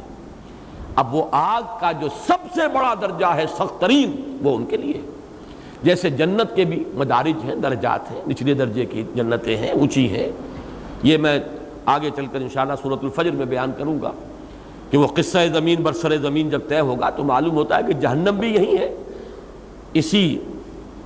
اسی زمین کے کرے کے پھٹنے سے، اور اس کو جب کھینچا جائے گا وَإِذَا الْأَرْضُ مُدَّتْ وَأَلْقَتْ مَا فِيهَا وَتَخَلَّتْ، اس کے اندر جو آگ ہے وہی نکل آئے گی، وہی جہنم ہوگی۔ اور معلوم ہوتا ہے کہ پہلی جنت، ادنا ترین جنت، وہ اسی زمین کے اوپر ہوگی۔ البتہ یہ ایک واحد جنت نہیں ہے، جنتیں ہیں، جنت الفردوس جس کے بارے میں سورۃ النجم میں ہم پڑھ آئے ہیں کہ وہ تو سدرۃ المنتہا، جو عالم خلق جو ہے اس کی انتہا ہے، جس سے آگے اب حریم ذات ہے، جس سے آگے حضرت جبرائیل کے بھی پر جو ہے وہ جلتے ہیں اور وہ ان کی بھی رسائی نہیں ہے، وہ جنت الماوا تو وہاں ہے۔ اب یہاں سے لے کر زمینی جنت سے لے کر اور سدرۃ المنتہا کی جنت الماوا، اندہا جنت الماوا، وہ جنت الماوا تک کروڑ ہا درجے ہوں گے جنتوں کے۔ اور جیسے کہ حدیث میں نے آپ کو بارہا سنائی، حضور نے فرمایا اتنا فرق و تفاوت ہوگا جنتوں کے اندر کہ ایک نچلے درجے کا جنتی اپنے سے اوپر والی جنت کو ایسے دیکھے گا جیسے تم زمین پر بیٹھ کر ستاروں کو دیکھتے ہو۔ جس طریقے سے جنت کے مدارج ہیں ایسے ہی درجات جو ہیں وہ آگ کے بھی ہیں۔ خود منافقین کے بارے میں فرمایا ان المنافقین فی الدرک الاسفل من النار۔ تو اسی لیے جنت کے لیے مختلف جو الفاظ آتے ہیں، حاویہ ہے، کہیں لظا ہے، کہیں مختلف الفاظ ہیں، کہیں حامیہ ہے، کہیں تلظہ ہے، جو آگے چل کر آئے گا۔ تو یہ بھی معلوم ہوتا ہے کہ اس دوزخ کے مختلف طبقات ہیں۔ وہ آگ بھی ہے کہ جو کلیجے کو کھینچتی ہے، وہ آگ بھی ہے جو دل کے اوپر روشن ہوتی ہے، تطلع علی الافئدہ، وہ سیدھی دل کو پکڑتی ہے، جا کر دل کے اوپر پڑتی ہے۔ یہ مختلف آگے ہیں، مختلف عذاب ہیں۔ تو یہاں جو فرمایا گیا ہے نار الکبریٰ، اس لیے کہ جس نے محمد کی تذکیر و تبلیغ صلی اللہ علیہ وسلم اس سے بھی اپنے آپ کو محروم رکھا، معلوم ہوا وہ اشقا ہے، سب سے بڑھ کر شقی، اس سے اوپر شقاوت کا کوئی درجہ نہیں، اور وہ مستحق ہے النار الکبریٰ کا، الذی یصلی النار الکبریٰ، وہ کہ جو داخل ہوگا بہت سب سے بڑی آگ میں، ثم لا یموت فیہا ولا یحییٰ، پھر نہ وہ اس میں موت اس کو آئے گی کہ اس کا ordeal ختم ہو جائے، اور نہ وہ زندہ رہے گا، نہ مردوں میں نہ زندوں میں۔ لا تبقی ولا تذر لواحۃ للبشر علیہا 19 جو سورہ مدثر میں آیا۔ قد افلح من تزکا، اب یہ دو الفاظ جو ہیں چونکہ افلح بھی آئے گا آگے، پھر سورۃ الشمس میں آئے گا قد افلح من زکاہا وقد خاب من دساہا۔ یہ مضمون زیادہ وضاحت سے تو میں عرض کروں گا، لیکن لفظی معنی یہاں سمجھ لیجئے۔ افلح کے معنی ہے کھود کر نکال لینا۔ فلاح، فلاح آتا ہے کسی شے کو کھودنا، اسی لیے فلاح کہتے ہیں کسان کو، وہ اپنے ہل کی نوک سے زمین کو کھودتا ہے، یہ ہے فلاح۔ فلاحین کی تحریک ہے جو ہمارے ہاں کسان موومنٹ کہلاتی ہے، وہ مصر میں اس کا نام ہے فلاحین، تحریک جو ہے فلاحین کی۔ فلاح کے معنی پھاڑنا، افلاح پھاڑ کر نکال لینا۔ قد افلح من تزکا، اپنے وجود کے اندر جو اللہ نے خیر مضمر رکھا ہے وہ نکال لیا اس نے جس نے تزکیہ حاصل کیا۔ اب اس بات کو یوں سمجھیے، پوٹینشیلٹیز ہیں۔ لقد خلقنا الانسان فی احسن تقویم، ہم نے انسان کو بہترین ساخت پر پیدا کیا، بلند ترین مقام عطا کیا، اس میں بڑے بڑے خیر ودیت کیے ہیں، بڑے بڑے خیر ہمارے اندر چھپے ہوئے ہیں۔ یہ معدن ہے جس میں ہیرے ہیں، جواہرات ہیں، لیکن یہ کہ جیسے کہ آپ کو معدن کو کھودنا پڑتا ہے ہیرے نکالنے کے لیے، سونے کی کان ہے لیکن کھدائی کریں گے تو سونا نکلے گا، از خود سونا باہر نہیں آ جائے گا۔ اپنے اس مادی وجود کو پھاڑو گے اور اپنے اس مادی اور حیوانی وجود کو پھاڑ کر برآمد کرو گے، وہ خیر، وہ بھلائی، وہ روح ربانی جو اس میں پھونکی گئی تھی، فَإِذَا سَوَّيْتُهُ وَنَفَخْتُ فِيهِ مِن رُوحِي فَقَعُوا لَهُ سَاجِدِينَ۔ یہ جو افلاح ہے باب افعال، فلاح یفلح، کاٹنا، ان الحدید بالحدید یفلح، لوہا لوہے ہی سے کاٹا جاتا ہے، یہ فلاح۔ اور افلح یفلح، پھاڑ کر کوئی شے نکال لینا۔ قد افلح، اپنی اس اصل حقیقت کو برآمد کرے گا اور پالے گا، پوسے گا، پروان چڑھائے گا، کون؟ من تزکا، جس نے پاکیزگی اختیار کی۔ اب دیکھیے اسی سورہ مبارکہ میں لفظ ذکر بھی آیا، تسبیح بھی آیا، پھر فلاح کا لفظ آیا، یہی چیزیں جو بعد میں جا کر واضح ہوئی ہیں۔ قد افلح المؤمنون الذین هم فی صلاتهم خاشعون والذین هم عن اللغو معرضون والذین هم للزکاة فاعلون والذین هم لفروجهم حافظون۔ یہ اوصاف ہیں، یہ شرطیں ہیں، یہ پورے کرو گے تو تم اپنے اندر کی وہ خیر، اپنے اندر کی بھلائی اسے برآمد کرو گے، پروان چڑھاؤ گے اور فلاح سے ہمکنار ہو جاؤ گے۔ قد افلح من تزکا، یہاں باب تفاعل ہے، زکا یزکی کسی دوسری شے کو پاک کرنا، تزکا خود پاک ہو جانا۔ لیکن اس لفظ کی بھی اصل حقیقت کو سمجھیے. اصل میں تزکیے کا عمل جو ہے عربی لغت میں اس کا اطلاق ہے کسی باغبان کے اس عمل پر کہ جب وہ اپنے باغ میں آیا یا باغیچے میں آیا تو وہ دیکھتا ہے کچھ پودے اس نے خود لگائے ہیں، چاہے وہ پھولدار پودے ہیں یا پھلوں والے پودے ہیں. آم کا پودا لگایا ہے، امرود کا پودا لگایا ہے یا گلاب کا پودا لگایا ہے. یہ تو وہ چاہتا ہے کہ پروان چڑھے، پھلے پھولے، لیکن کچھ گھاس جھاڑ جھکاڑ ادھر ادھر اگ آتا ہے خود رو. یہ جو خود رو ہے گھاس اور جھاڑ جھکاڑ، یہ ان پودوں کے پروان چڑھنے کے راستے میں رکاوٹ ہے. سورج کی تمازت، ہوا میں جو آکسیجن ہے وہ یہ بھی جذب کر رہے ہیں، جو اگر یہ نہ ہوتے تو پوری کی پوری جو ہے اس پودے کے حصے میں آتی. اسی طریقے سے زمین میں جو رویدگی ہے وہ یہ بھی کھینچ رہے ہیں، اگر یہ نہ ہوتے تو وہ پودے کی جو جڑ ہے، جو پودا آپ کا مطلوب ہے، مقصود ہے، وہی اس سے ساری توانائی حاصل کرتا. لہذا کھرپی ہاتھ میں لے گا اور آس پاس کی اس گھاس کو، جھاڑ جھکاڑ کو وہ کھود کر نکال دیتا. یہ عمل تزکیہ ہے. تزکیہ اور تزکیہ کیا ہے اصل میں؟ باب تفعل. اللہ تعالیٰ نے ہمارے اندر ایک اوصاف تو وہ رکھے ہیں جو وہ چاہتا ہے پروان چڑھیں، پھلیں پھولیں. ہماری وہ فیکلٹیز، ہماری قلب کی لطیفہ قلب ہے، لطیفہ روح ہے، اللہ چاہتا ہے پروان چڑھیں. اور ایک وہ چیزیں ہیں کہ جو جھاڑ جھکاڑ، بری عادات، غلط چیزوں کی طرف متوجہ ہو جانا، پستی کی طرف نگاہ جما لینا، تعیش میں مبتلا ہو جانا، نفس پرستی میں، شہوت پرستی میں آدمی کا گم ہو جانا، یہ ہے وہ جھاڑ جھکاڑ کہ جو اس کی اصل ترقی کے راستے میں رکاوٹ ہے. اب اس کو پاک کریں گے، اس کو کھرپا لے کر کھودیں گے، ان کو نکالیں گے تو وہ اصل جو اوصاف ہے وہ پروان چڑھیں گے جو مطلوب ہے. یہ ہے لفظ تزکیہ کا اصل مفہوم. اس کو اب ذہن میں رکھیے کہ اس کے 3 مراحل ہیں. قد افلح من تزکیٰ. انسان کا جو تزکیہ ہے اس کا پہلا مرحلہ ہے تزکیہ عقل و نظر. انسان کا ایک فکر ہے، انسان کی سوچ ہے، انسان کے نظریات ہیں، انسان کے عقائد ہیں. اگر وہ غلط ہے تو خشت اول چونے حد معمار کا اتا سریا می رود دیوار کا. پہلے تطہیر اور تزکیہ ہونا چاہیے انسان کے فکر و نظر کا، اس کے نظریات کا، اس کے خیالات کا، اس کے افکار کا. یہ تزکیے کا پہلا قدم ہے. اس کو ہم کہہ سکتے ہیں کہ اس سے مراد کیا ہے، اس کا منتہا مقصود کیا ہے؟ معرفت رب، اللہ کی پہچان صحیح معنی میں. اور یا یوں کہیے کہ توحید نظری، توحید علمی، ایک اللہ کو پہچان لینا. توحید فی الذات، توحید فی الصفات. اگر اس کی معرفت اور شعور حاصل ہو جائے تو گویا کہ تطہیر فکر و نظر ہو گئی، تزکیہ ہو گیا آپ کے خیالات کا، نظریات کا، افکار کا. دوسرا تزکیہ ہے تزکیہ نفس و قلب. اندر کے میلانات، اندر کے رجحانات، یہ گھٹیا چیزوں کی طرف متوجہ ہو جانا، الاشتغال بالادنی، مشغول ہو جانا گھٹیا چیزوں کے اندر. زمینی خواہشات ہی جو ہے انہی کے اندر انسان کا مبتلا ہو جانا، وہی اس کا مطلوب و مقصود بن جائے. اس کی بجائے تزکیہ نفس و قلب کا نتیجہ کیا نکلنا چاہیے، جسے کہیں گے توحید فی الطلب یا توحید عملی. اللہ ہی مطلوب و مقصود بن جائے. لا مقصود الا اللہ، لا مطلوب الا اللہ، لا محبوب الا اللہ.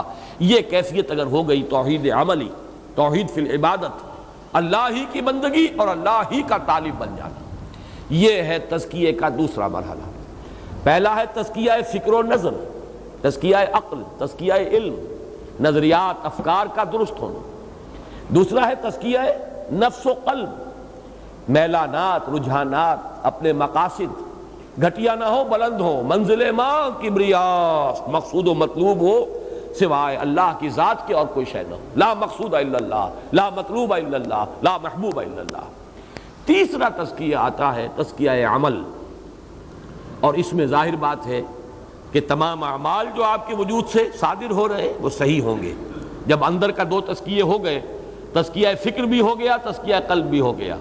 ہر عمل جو ہے اب دھلا ہوا، جیسے آپ کہتے ہیں نا کہ یہ تو کوثر و تسنیم میں دھلی ہوئی زبان بول رہا ہے، اسی طریقے سے پھر جو عمل نکلے گا دھلا ہوا نکلے گا، صاف و شفاف نکلے گا۔ پاک عمل جو ہے ہاتھ سے صادر ہو رہا ہو، پاؤں سے صادر ہو رہا ہو، آنکھوں سے، زبان سے صادر ہونے والا ہر لفظ جو ہے وہ دھلا ہوا ہوگا کوثر و تسنیم میں۔ کوثر و تسنیم یہ دو لفظ آ گئے ان چشموں کے لیے، چونکہ عقل، نظر و فکر اس کا بھی تزکیہ ہو گیا، اور قلب اس کے اندر سے بھی میلانات اور رجحانات جو تھے سفلی وہ نکال دیے گئے۔ اسی کا ایک حصہ یہ بھی ہے جس کو کہ سورہ مدثر میں فرمایا گیا وَثِيَابَكَ فَطَهِّرْ وَالرُّجْزَ فَاهْجُرْ۔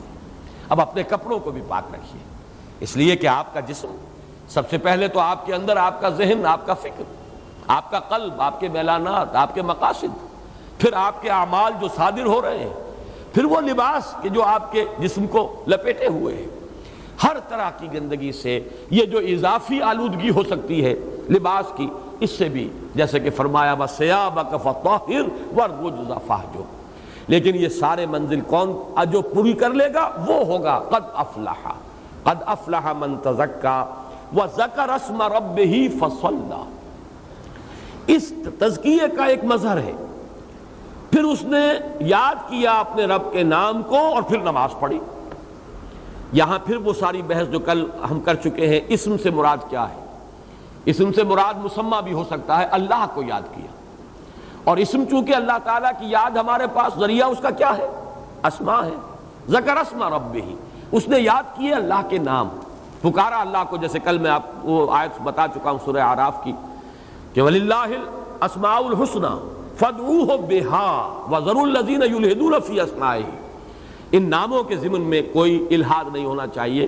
یہ صورت اب آپ نے دیکھا اس اعتبار سے ممیز ہے کہ شروع میں تسبیح کا حکم بھی آیا تو سبح اسم ربک الاعلی، یہاں پر بھی فرمایا وذکر اسم ربہ فصلی، اس نے نام لیا اپنے رب کا، یاد کیا اور پھر نماز پڑھی۔ در حقیقت پہلے ہے ذکر، نام اللہ کا، اور پھر ہے اللہ کی طرف متوجہ ہونا، اس لیے کہ صلاۃ کا جو مادہ ہے صاد لام یا، اس کے کئی مفہوم ہیں۔ اقدام الی الشیء، توجہ کسی شے کی طرف کرنا، کسی چیز کی طرف آگے بڑھنا، اسی طریقے سے حرکت جو ہے پیدا کرنا اپنے جسم کے اندر، یہ تمام چیزیں جو ہے تاپنے کے معنی میں بھی آتا ہے۔ آپ اگر آگ کے سامنے بیٹھے ہوئے آگ تاپ رہے ہیں، یہ بھی صاد لام یہ ہے۔ تو اس اعتبار سے اس کے تمام مفاہیم کو جب جمع کیا گیا تو نماز میں سب سے پہلے کیا ہے؟ اللہ کی طرف توجہ۔ انی وجہت وجہی للذی فطر السماوات والارض حنیفا وما انا من المشرکین۔ پھر اللہ سے ہم کلامی، اقدام، وہ عنائے صغیر اور عنائے کبیر کے مابین مکالمہ، اور اس کا نتیجہ وہ روح جو ہے اندر، اس میں ایک حرارت پیدا ہوگی، عشق خداوندی کی حرارت اس کے نتیجے میں پیدا ہونی چاہیے، جس کو تاپنے سے تعبیر کیا جاتا ہے۔ تو اس کے وہ بھی ایک کیفیت جو ہے نماز میں پیدا ہو جانی چاہیے، جس کی کہ اب مجھے یاد آ گئی، جس کی سب سے بڑی کیفیت وہ ہے جو حضور کی رات کی نمازوں میں ہوتا تھا۔ آپ باجماعت جب نمازیں پڑھتے تھے لوگوں کے ساتھ، تو میرے علم میں نہیں ہے کہ وہ کیفیت کبھی باجماعت نماز میں حضور کی ہوئی ہو، لیکن جب رات کو آپ کھڑے ہوتے تھے تو آپ کے سینے میں سے ایسی آوازیں آتی تھیں کہ جیسے کوئی ہانڈی جو ہے چولہے پر چڑھی ہوئی ہے، جیسے اس کے اندر کھدبت کھدبت کی آواز آتی ہے جبکہ پانی ابل رہا ہو، ایسی آوازیں آتی تھی محمد الرسول اللہ صلی اللہ علیہ وسلم کے سینے سے۔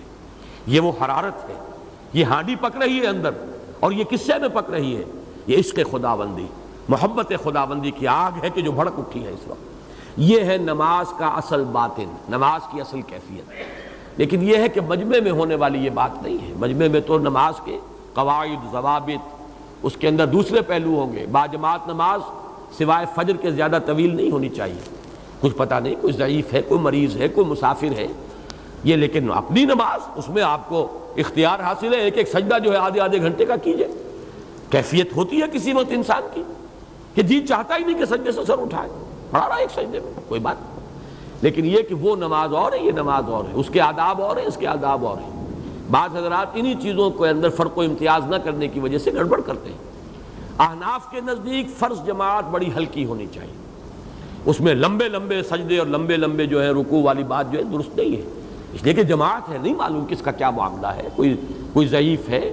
کبھی ایسا ہوتا تھا کہ عورتیں بھی جماعت میں شریک ہوتی تھی، صرف یہ کہ ان کی صف پیچھے ہوتی تھی، کسی کا کوئی بچہ رو رہا ہے، اب اس بیچاری کی اپنی جو کیفیت ہوگی، اس کو کہاں نماز کی طرف اس کا اس وقت دل لگے گا جبکہ بچے کے رونے کی آواز آ رہی ہے۔ اس اعتبار سے فرض نمازوں کی کیفیات کچھ اور مطلوب ہے، اور اصل میں وہ رات کی نماز جو ہے اپنی انفرادی نماز اس کی کیفیت اور ہے۔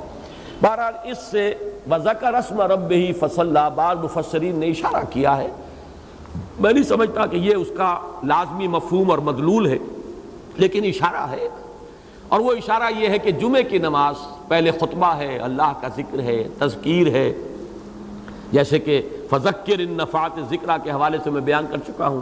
حضور اسی لیے جمعے کی نماز میں اس سورہ مبارکہ کو پہلی رکعت میں پڑھتے تھے، تو اس لیے یہاں پر جو ہے مراد ہے وہ نماز جمعہ، کہ اس اللہ کا نام بھی لو، اس کا ذکر بھی کرو، تذکیر بھی کرو خطبے میں، فصلا، اور پھر نماز پڑھی۔ تو یہ جو ترتیب ہے ہمارے ہاں، پہلے خطبہ ہے، اور یہ خطبہ بھی ذکر ہے، اللہ کی یاد ہے، تذکیر ہے قرآن کے ذریعے سے، اور اس کے بعد نماز پڑھی۔ بل تؤثرون الحیات الدنیا، یہ مضمون بارہا آ چکا اس سے پہلے، لیکن تمہاری کیفیت یہ ہے کہ تم دنیا کی زندگی کو ترجیح دیتے ہو، والآخرۃ خیر وابقیٰ، جبکہ آخرت ہے بہتر بھی اور باقی رہنے والی، سب سے زیادہ باقی رہنے والی، ابقیٰ، یہ بھی افعل التفضیل کا صیغہ ہے، سب سے زیادہ باقی رہنے والی۔ اس اعتبار سے اصل فیصلہ کن بات یہ ہے کہ انسان طالب آخرت ہے یا طالب دنیا۔ سورہ قیامہ میں ہم پڑھ چکے ہیں، کلا بل تحبون العاجلہ وتذرون الآخرہ، تمہارا اصل مرض یہ ہے، ہر شخص اپنے گریبان میں جھانکے، باقی بہانے ہیں، باقی کہانیاں ہیں، یہ نہیں تو بابا پھر سب کہانیاں ہیں۔ اصل مرض جو ہے وہ کیا ہے؟ دنیا کی محبت دل کے اندر پلی ہوئی ہے، وہ نہیں چھوڑتی۔ آدمی فیصلہ نہیں کر پایا ہے کہ میرا اصل مطلوب آخرت ہے، دنیا نہیں، بس یہ کہ یہ بھی چاہتا ہوں وہ بھی چاہتا ہوں، اس کا بھی نقصان گوارا نہیں، اس کا بھی فائدہ مطلوب ہے، اسی حیث بحث میں، اسی رد و قضا میں زندگی گزر جاتی ہے، یکسو ہو کر فیصلہ نہیں کر پاتا انسان۔ کلا بل تحبون العاجلہ وتذرون الآخرہ، یہ سورہ قیامہ، اور جوڑا اس کا کون سا ہے؟ سورۃ الدہر، ان ہؤلاء یحبون العاجلۃ ویذرون وراءہم یوما ثقیلا۔ اے نبی، یہ لوگ جو اعراض کر رہے ہیں یا اعتراض کر رہے ہیں، آپ پر جملے کس رہے ہیں، خام خواہ کے بے سر و پا جو ہے آپ پر اعتراضات کر رہے ہیں، اصل سبب یہ نہیں ہے کہ یہ بات ان کی سمجھ میں نہیں آ رہی، ان کو کہیں مغالطہ لگ رہا ہے یا مشکل بات معلوم ہو رہی ہے سمجھنے کے اعتبار سے، اصل یہ ان ہؤلاء یحبون العاجلہ، یہ اس عاجلہ دنیا کی محبت میں مبتلا ہو چکے ہیں، گرفتار ہیں، وَيَذَرُونَ وَرَاهُمْ يَوْمًا ثَقِيلًا، اور وہ بھاری دن جو آنے والا ہے پیچھے، اس کو یہ چھوڑے بیٹھے ہیں، اس کو تج دیا ہے انہوں نے، اس سے اپنا ذہن جو ہے اس نے اس سے اعراض کر لیا ہے۔ بل تؤثرون الحیات الدنیا والآخرۃ خیر وابقیٰ ان ھذا لفی الصحف الاولی۔ اب ھذا سے مراد اس پوری صورت کے مضامین بھی ہو سکتے ہیں، اور ھذا سے صرف یہ بات بھی مراد ہو سکتی ہے، قد افلح من تزکیٰ وذکر اسم ربہ فصلی، یہ مراد ہو سکتی ہے۔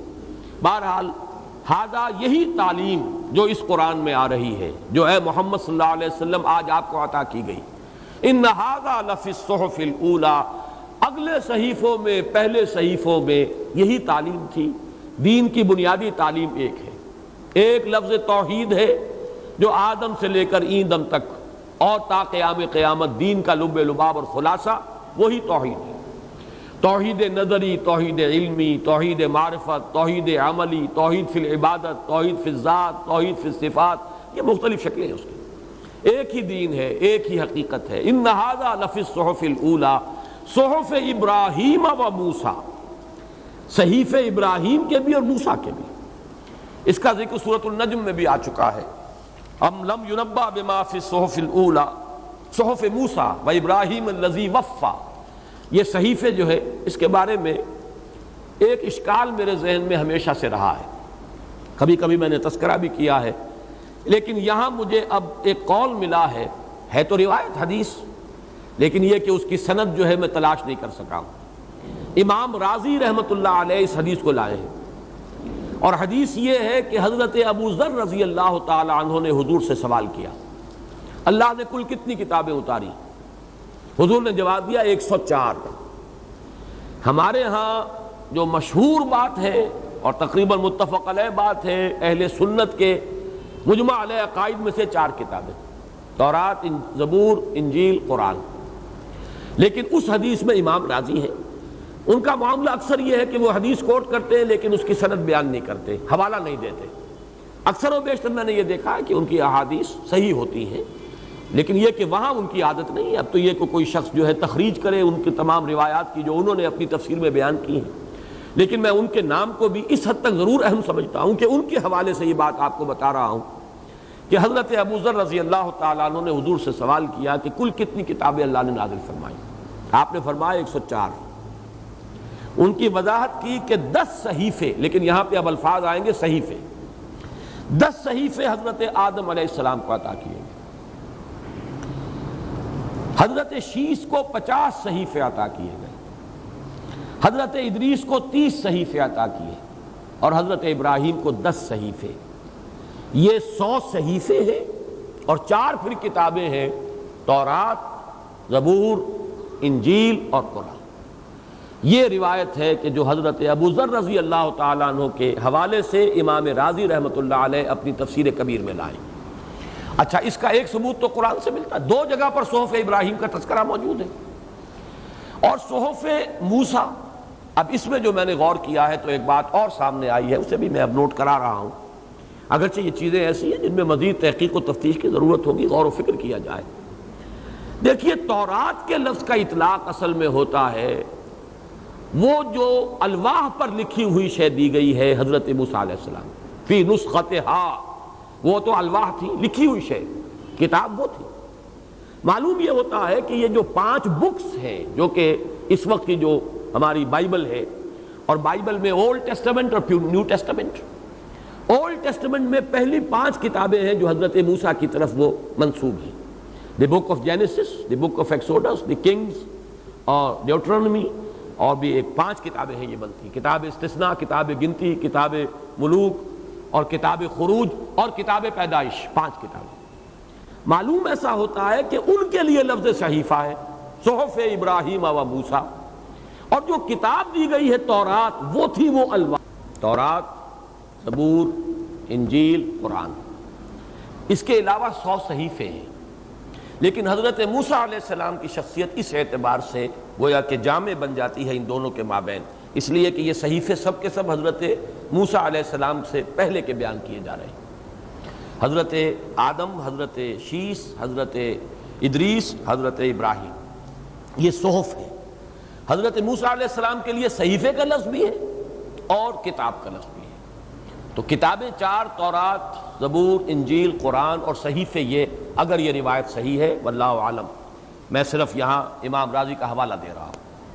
اصل بات جو تھی وہ یہ کہ جو میں نے پہلے بھی کئی مرتبہ عرض کی ہے، جو اشکال ہمیشہ رہا وہ یہ کہ حضرت موسیٰ علیہ السلام کے صحیفے چاہے تحریف شدہ ہیں، موجود تو ہیں، آخر کیا یہ حادثہ گزرا ہے، کیا قیامت گزری ہے کہ حضرت ابراہیم کے صحیفوں کا 2 جگہ قرآن میں ذکر، سورۃ النجم میں ذکر ہے، اب ہم سورۃ الاعلیٰ میں پڑھ رہے ہیں، آخری آیت ہے۔ کیا وجہ ہے کہ اس کا کوئی وجود ہی دنیا میں نہیں؟ اس کی جو توجیہ میری سمجھ میں آئی، لیکن زیادہ تر وجدانی ہے، میں اس کو کوئی دلیل یا برہان کے حوالے سے بیان نہیں کر رہا۔ میں یہ سمجھتا ہوں کہ وہ نظریہ کہ جو آریہ ہندوستان میں آئے، وہ کل کے کل نہیں تو ان میں سے ایک حصہ ضرور ایسے لوگوں پر مشتمل ہے کہ جو نسل ابراہیمی سے متعلق ہے، اور ان کے ہاں جو اپنشد ہیں، میں نے جب پہلی مرتبہ اپنشد پڑھے تھے، انگریزی ترجمہ مجھے ملا تھا، پڑھا تو میں حیران رہ گیا۔ واقعہ یہ ہے کہ توحید کا جہاں تک تعلق ہے، جیسے کہ میں آپ سے عرض کیا کرتا ہوں کہ میں نے اناجیل 4 میں کہیں تثلیث نہیں دیکھی، توحید ہی توحید ہے۔ تثلیث تو آپ کو ملے گی تو وہ سینٹ پال کے خطوط، ایپیسلز وغیرہ کے اندر ہے، ورنہ یہ کہ اناجیل 4 آج بھی تثلیث کے ذکر سے خالی ہیں، توحید ہی توحید ہے۔ اسی طریقے سے اپنشد کے اندر آپ کو توحید ملے گی، بلند ترین سطح کی توحید، وہ توحید ہے کہ جس کو ہم وحدت الوجود سے تعبیر کرتے ہیں، اگرچہ عام آدمی نہیں سمجھ پاتے اور وہ اسے پینتھیزم یا ہماؤس سے تعبیر کر کے اسے کفر قرار دے دیتے ہیں، لیکن ہمارے ہاں جو فلاسفہ اور حکماء اور صوفیاء کا ایک طبقہ ہے جو وحدت الوجود کا قائل ہے، وہ ظاہر بات ہے توحید کی بلند ترین شکل ہے، وہ جس کو وہ بیان کرتے ہیں کہ لا موجود الا اللہ، جیسے آج میں نے کہا لا معبود الا اللہ، یہ توحید کی بنیادی صورت ہے، لا معبود الا اللہ۔ اس کے بعد درمیانی شکل کیا ہے؟ لا مقصود الا اللہ، لا محبوب الا اللہ، لا مطلوب الا اللہ، اور بلند ترین سطح ہے لا موجود الا اللہ۔ لیکن اس کی توجیہ مشکل ہے، اور اس کے اندر ہی آدمی ٹھوکر کھاتا ہے اور وہ کھائی میں جا گرتا ہے۔ اس اعتبار سے بال برابر ہے، اصل میں فرق جو ہے وہاں پر، لیکن وحدت الوجود توحید کی بلند ترین صورت ہے۔ ہماؤست یا پینتھیزم یہ بدترین شرک ہے۔ یہ ہے اصل میں ذہن میں رکھیے کہ میرا گمان یہ ہے کہ اپنشد جو ہے وہ صحف ابراہیم ہی کی تحریف شدہ شکل ہے۔ مجھے جو زیادہ اس پر تقویت حاصل ہوتی ہے وہ ایک تو اس اعتبار سے کہ ان کے ہاں برہما کا لفظ جو آیا کہاں سے آیا؟ برہما حضرت ابراہیم کو انہوں نے ڈیٹی بنا لیا ہے، معبودوں کی فہرست میں شامل کر دیا۔ حالانکہ اور یہ معاملہ کیا اگر عیسائیوں نے جو کچھ حضرت عیسیٰ کے ساتھ کیا ہے، وہ تو حضرت ابراہیم کے 2000 برس بعد آ رہے ہیں، تو اگر ان کے ساتھ یہ کچھ کر دیا گیا تو حضرت ابراہیم کے ماننے والے انہوں نے کیا کچھ کیا ہوگا حضرت ابراہیم کے ساتھ، اس کا آپ تصور کر لیجیے۔ اور اگر ہمیں قرآن نہ بتاتا کہ اصل عیسیٰ تو یہ ہے، ذالک عیسی ابن مریم قول الحق الذی فیہ یمترون، یہ ہے اصل حقیقت عیسیٰ ابن مریم کی، اگر یہ ہمیں پتہ نہ ہوتا تو ہمیں کیسے معلوم ہوتا کہ حضرت عیسیٰ اللہ کے رسول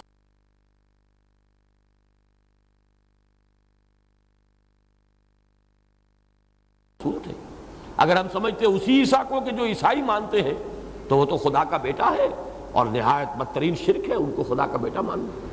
تو یہ امکان موجود ہے کہ حضرت ابراہیم سے فرط عقیدت، فرط محبت، ان کی تعظیم کو بڑھاتے بڑھاتے انہیں بھی ایک معبود کی شکل دے دی گئی ہو، اور وہی برہما کا تصور جو ہے ہندوستان میں آیا، اور اسی کے حوالے سے یہ سارا ذکر۔ اچھا، اس میں میں ایک واقعاتی طور پر ایک بات اور لانا چاہتا ہوں۔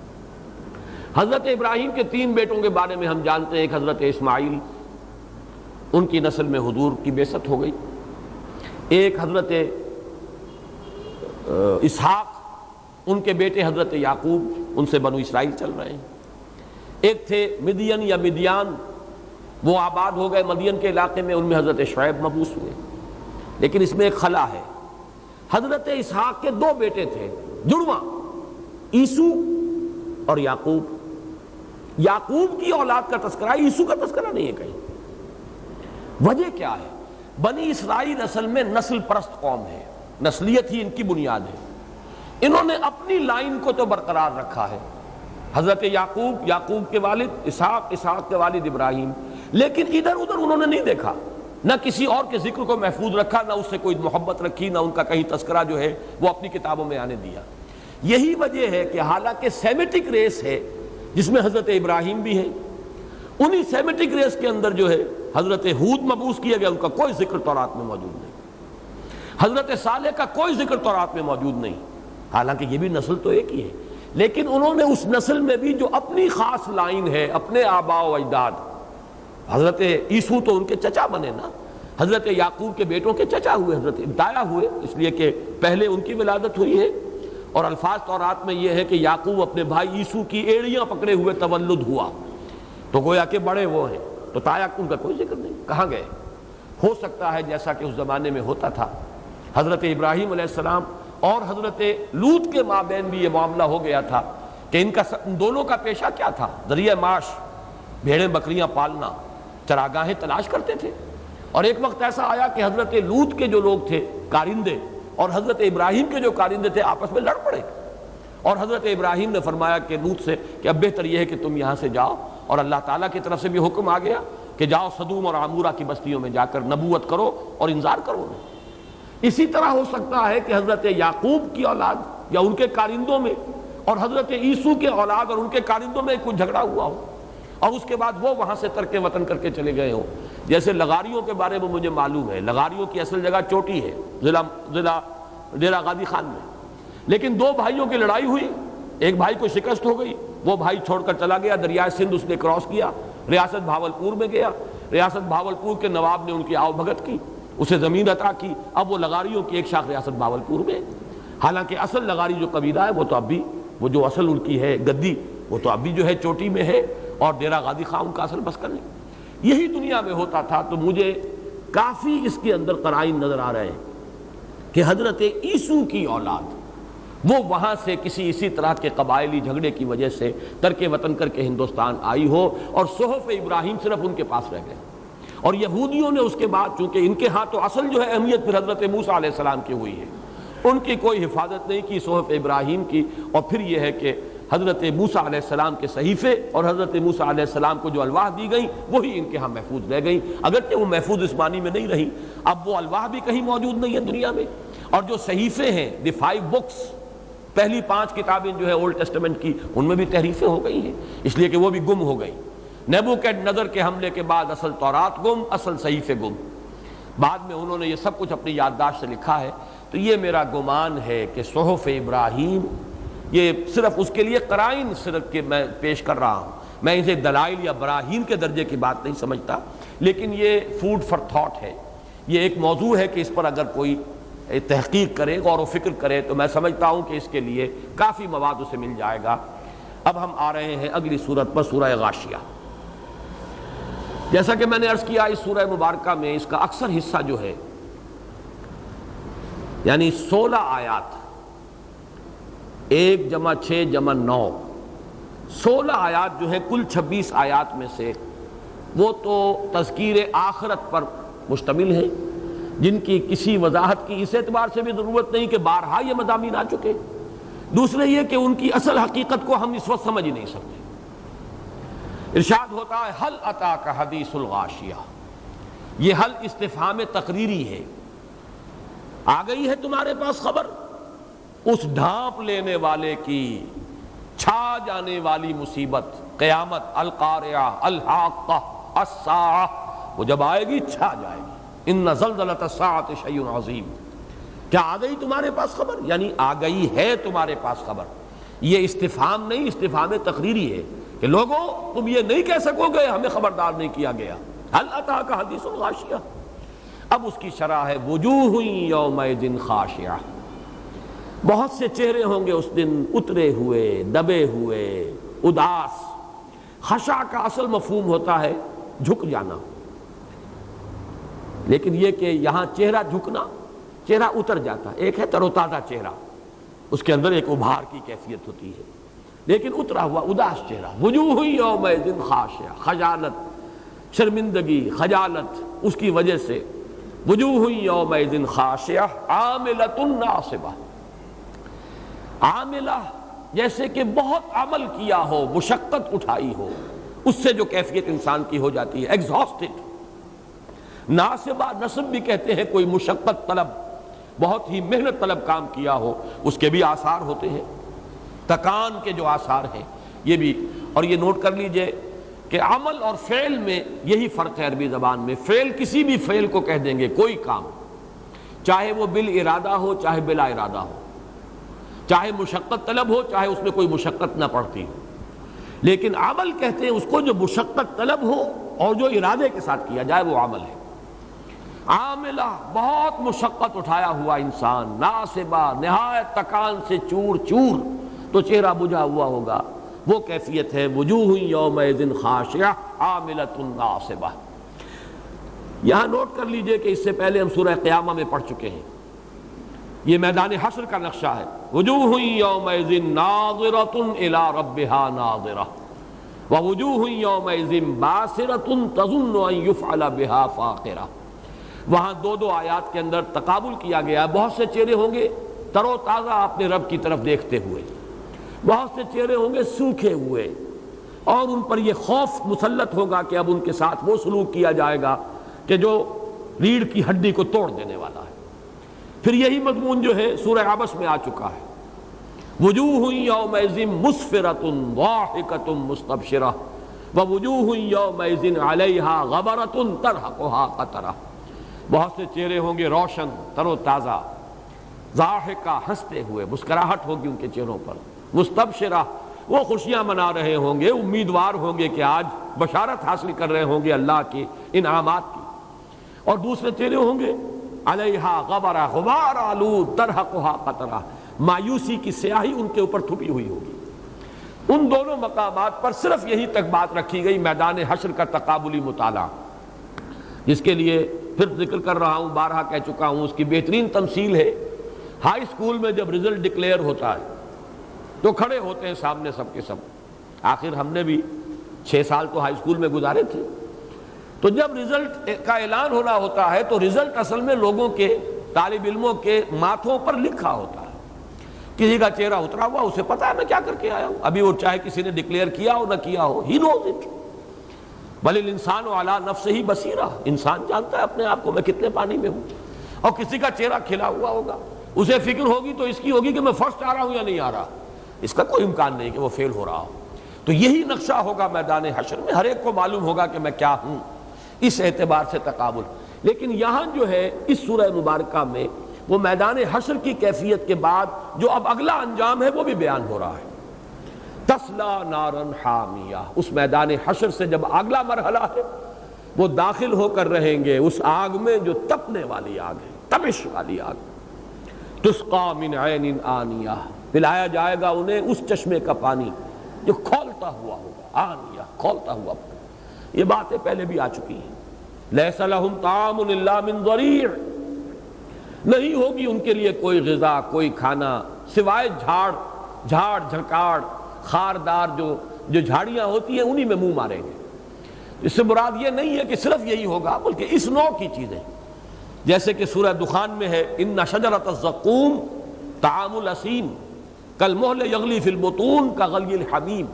ایک وہ زقوم بھی ہے، وہ درخت کہ جس کی اصل جڑ جو ہے وہ جہنم کے بھی سب سے نچلے طبقے میں ہے، اور اس کا پھل بھی ایسا ہے کأنہ رؤوس الشیاطین.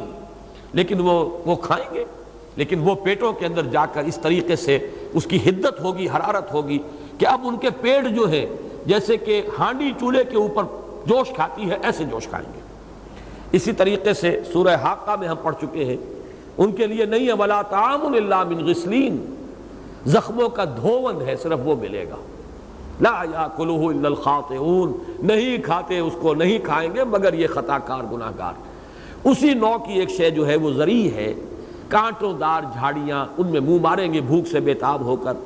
لا یسمن ولا یغنی من جوع، کھانے سے 2 چیزیں مطلوب ہوتی ہیں، ایک جزو بدن بنے اور اس سے فربہی ہو، اور ایک یہ ہے کہ بھوک کا جو احساس ہے وہ ختم ہو جائے، ہنگر پینز ختم ہو جائیں. فرمایا دونوں چیزوں میں سے کوئی بھی حاصل نہیں ہوگی. کھائیں گے اسے لیکن نہ وہ فربہ کرے گی انہیں، وہ ذریع جو گھاس ہے اور جو کانٹوں دار جھاڑیاں ہیں، اور نہ ہی وہ بھوک کو سیری حاصل ہوگی. بھوک جو کہ تو برقرار رہے گی، منہ مارتے رہیں گے لیکن سیری نہیں ہوگی. اب یہ تو ایک نقشہ ہوا، میدان حشر کا بھی آ گیا اور جہنم میں ان کا جو انجام ہوگا اس کا بھی تذکرہ. اس کے برعکس وجوہ یومئذ ناعمہ، بہت سے چہرے ہوں گے اس روز نعمتوں والے. یعنی ایک وہ ہے شخص جس کی ناز و نعم میں پرورش ہوئی ہے، نعمتوں کے اندر اچھے سے اچھا کھایا ہے، عمدہ سے عمدہ پہنا ہے، تمام آسائشیں حاصل رہی ہیں، وہ تر و تازہ ہوں گے پھول کے مانند کھلے ہوئے. وجوہ یومئذ ناعمہ لسعیہا راضیہ، وہ اپنی سعی سے راضی ہوں گے. انہیں معلوم ہے کہ جو بھی ہم نے محنت کی تھی آج ہمیں اس کا اجر و ثواب ملے گا. وہ راضی ہوں گے، مطمئن ہوں گے. انہیں معلوم ہے کہ اب ہمیں خلعتیں دی جائیں گی، نوازا جائے گا، ہمارے لیے خطابات جو ہیں اللہ کی طرف سے ملنے والے ہیں. وہ راضی ہوں گے. فی جنت عالیہ، ایک بلند جنت میں، بلند و بالا جنت میں. جنت عالیہ یہ ہے اونچی جنت. میں جیسے کہ عرض کر چکا ہوں ایک جنت زمین پر بھی ہوگی، پھر اونچی جنت بھی ہوگی، اور اونچائی میں پھر اس کا آخری مرحلہ اس جنت الفردوس کا بھی ہے، جنت الماوا کا، کہ جو ہے سدرۃ المنتہا کے پاس.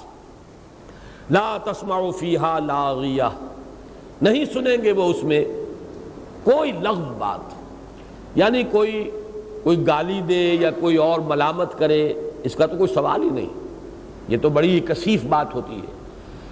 محض لغو بات کو بھی سن کر سلیم الطبع انسان جو ہے اسے کچھ کوفت ہوتی ہے. خواہ یہ بات کیوں کی اس نے، یہ بات کوئی کرنے کی تھی، چاہے مجھے کوئی گزند نہیں پہنچا، مجھ پر کوئی حملہ نہیں کیا گیا، میری ذات پر اس سے جو ہے کوئی تہمت نہیں لگی، لیکن لغو بات ہے. تو جس کا مزاج لطیف ہو جائے وہ اس لغو بات کو بھی سننا پسند نہیں کرتا.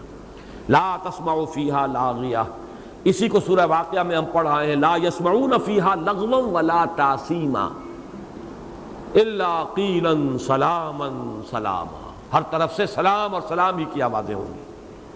فیہا عین جاریہ، اس میں چشمہ ہوگا جاری و ساری، ہر وقت اس میں پانی بہہ رہا ہے۔ اور یہ ہم پڑھ چکے ہیں، ان میں تسنیم کا ذکر بھی آ چکا ہے، اس میں مختلف جو ہے چشموں کا ذکر قرآن مجید میں اس سے پہلے آ چکا ہے، سورہ دہر میں آیا ہے، سورہ مطففین میں آیا ہے، وَمِزَاجُهُ مِن تَسْنِيمٍ عَيْنًا يَشْرَبُ بِهَا الْمُقَرَّبُونَ، فرمایا فیہا عین جاریہ۔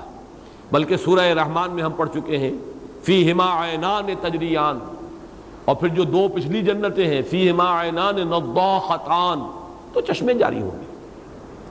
فیہا سرر مرفوعہ، اس میں ہوں گے تخت بڑے اونچے تخت ہیں جن کے اوپر بیٹھے ہوئے ہوں گے۔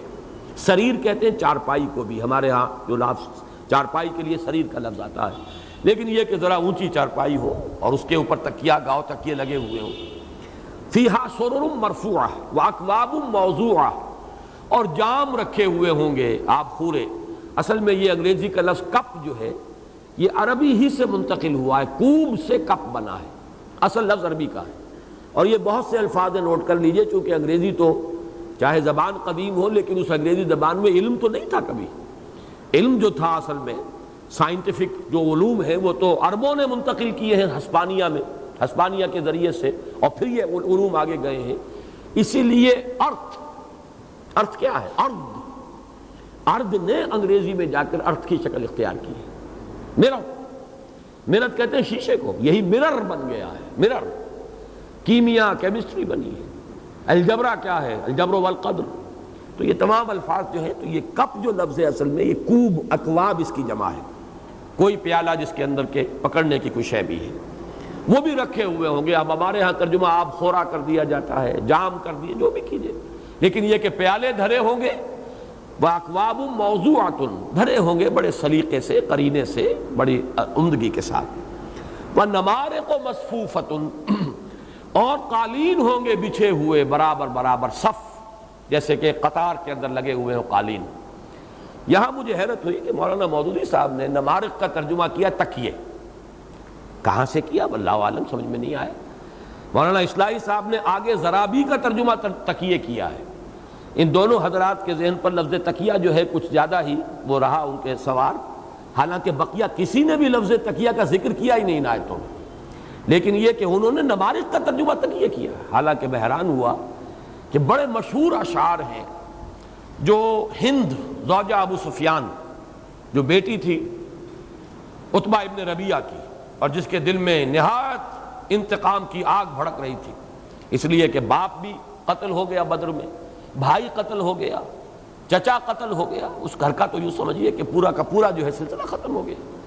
ایک بھائی وہ ہے کہ جو حضور کے دامن میں تھے، حضرت حذیفہ، تو ہند کے اندر بڑی انتقام کی آگ تھی، اور اسی نے پھر وحشی کے ساتھ وہ معاملہ کیا، جس کے نتیجے میں کہ غزوہ احد کے اندر حضرت حمزہ رضی اللہ تعالی عنہ ان کی شہادت ہوئی۔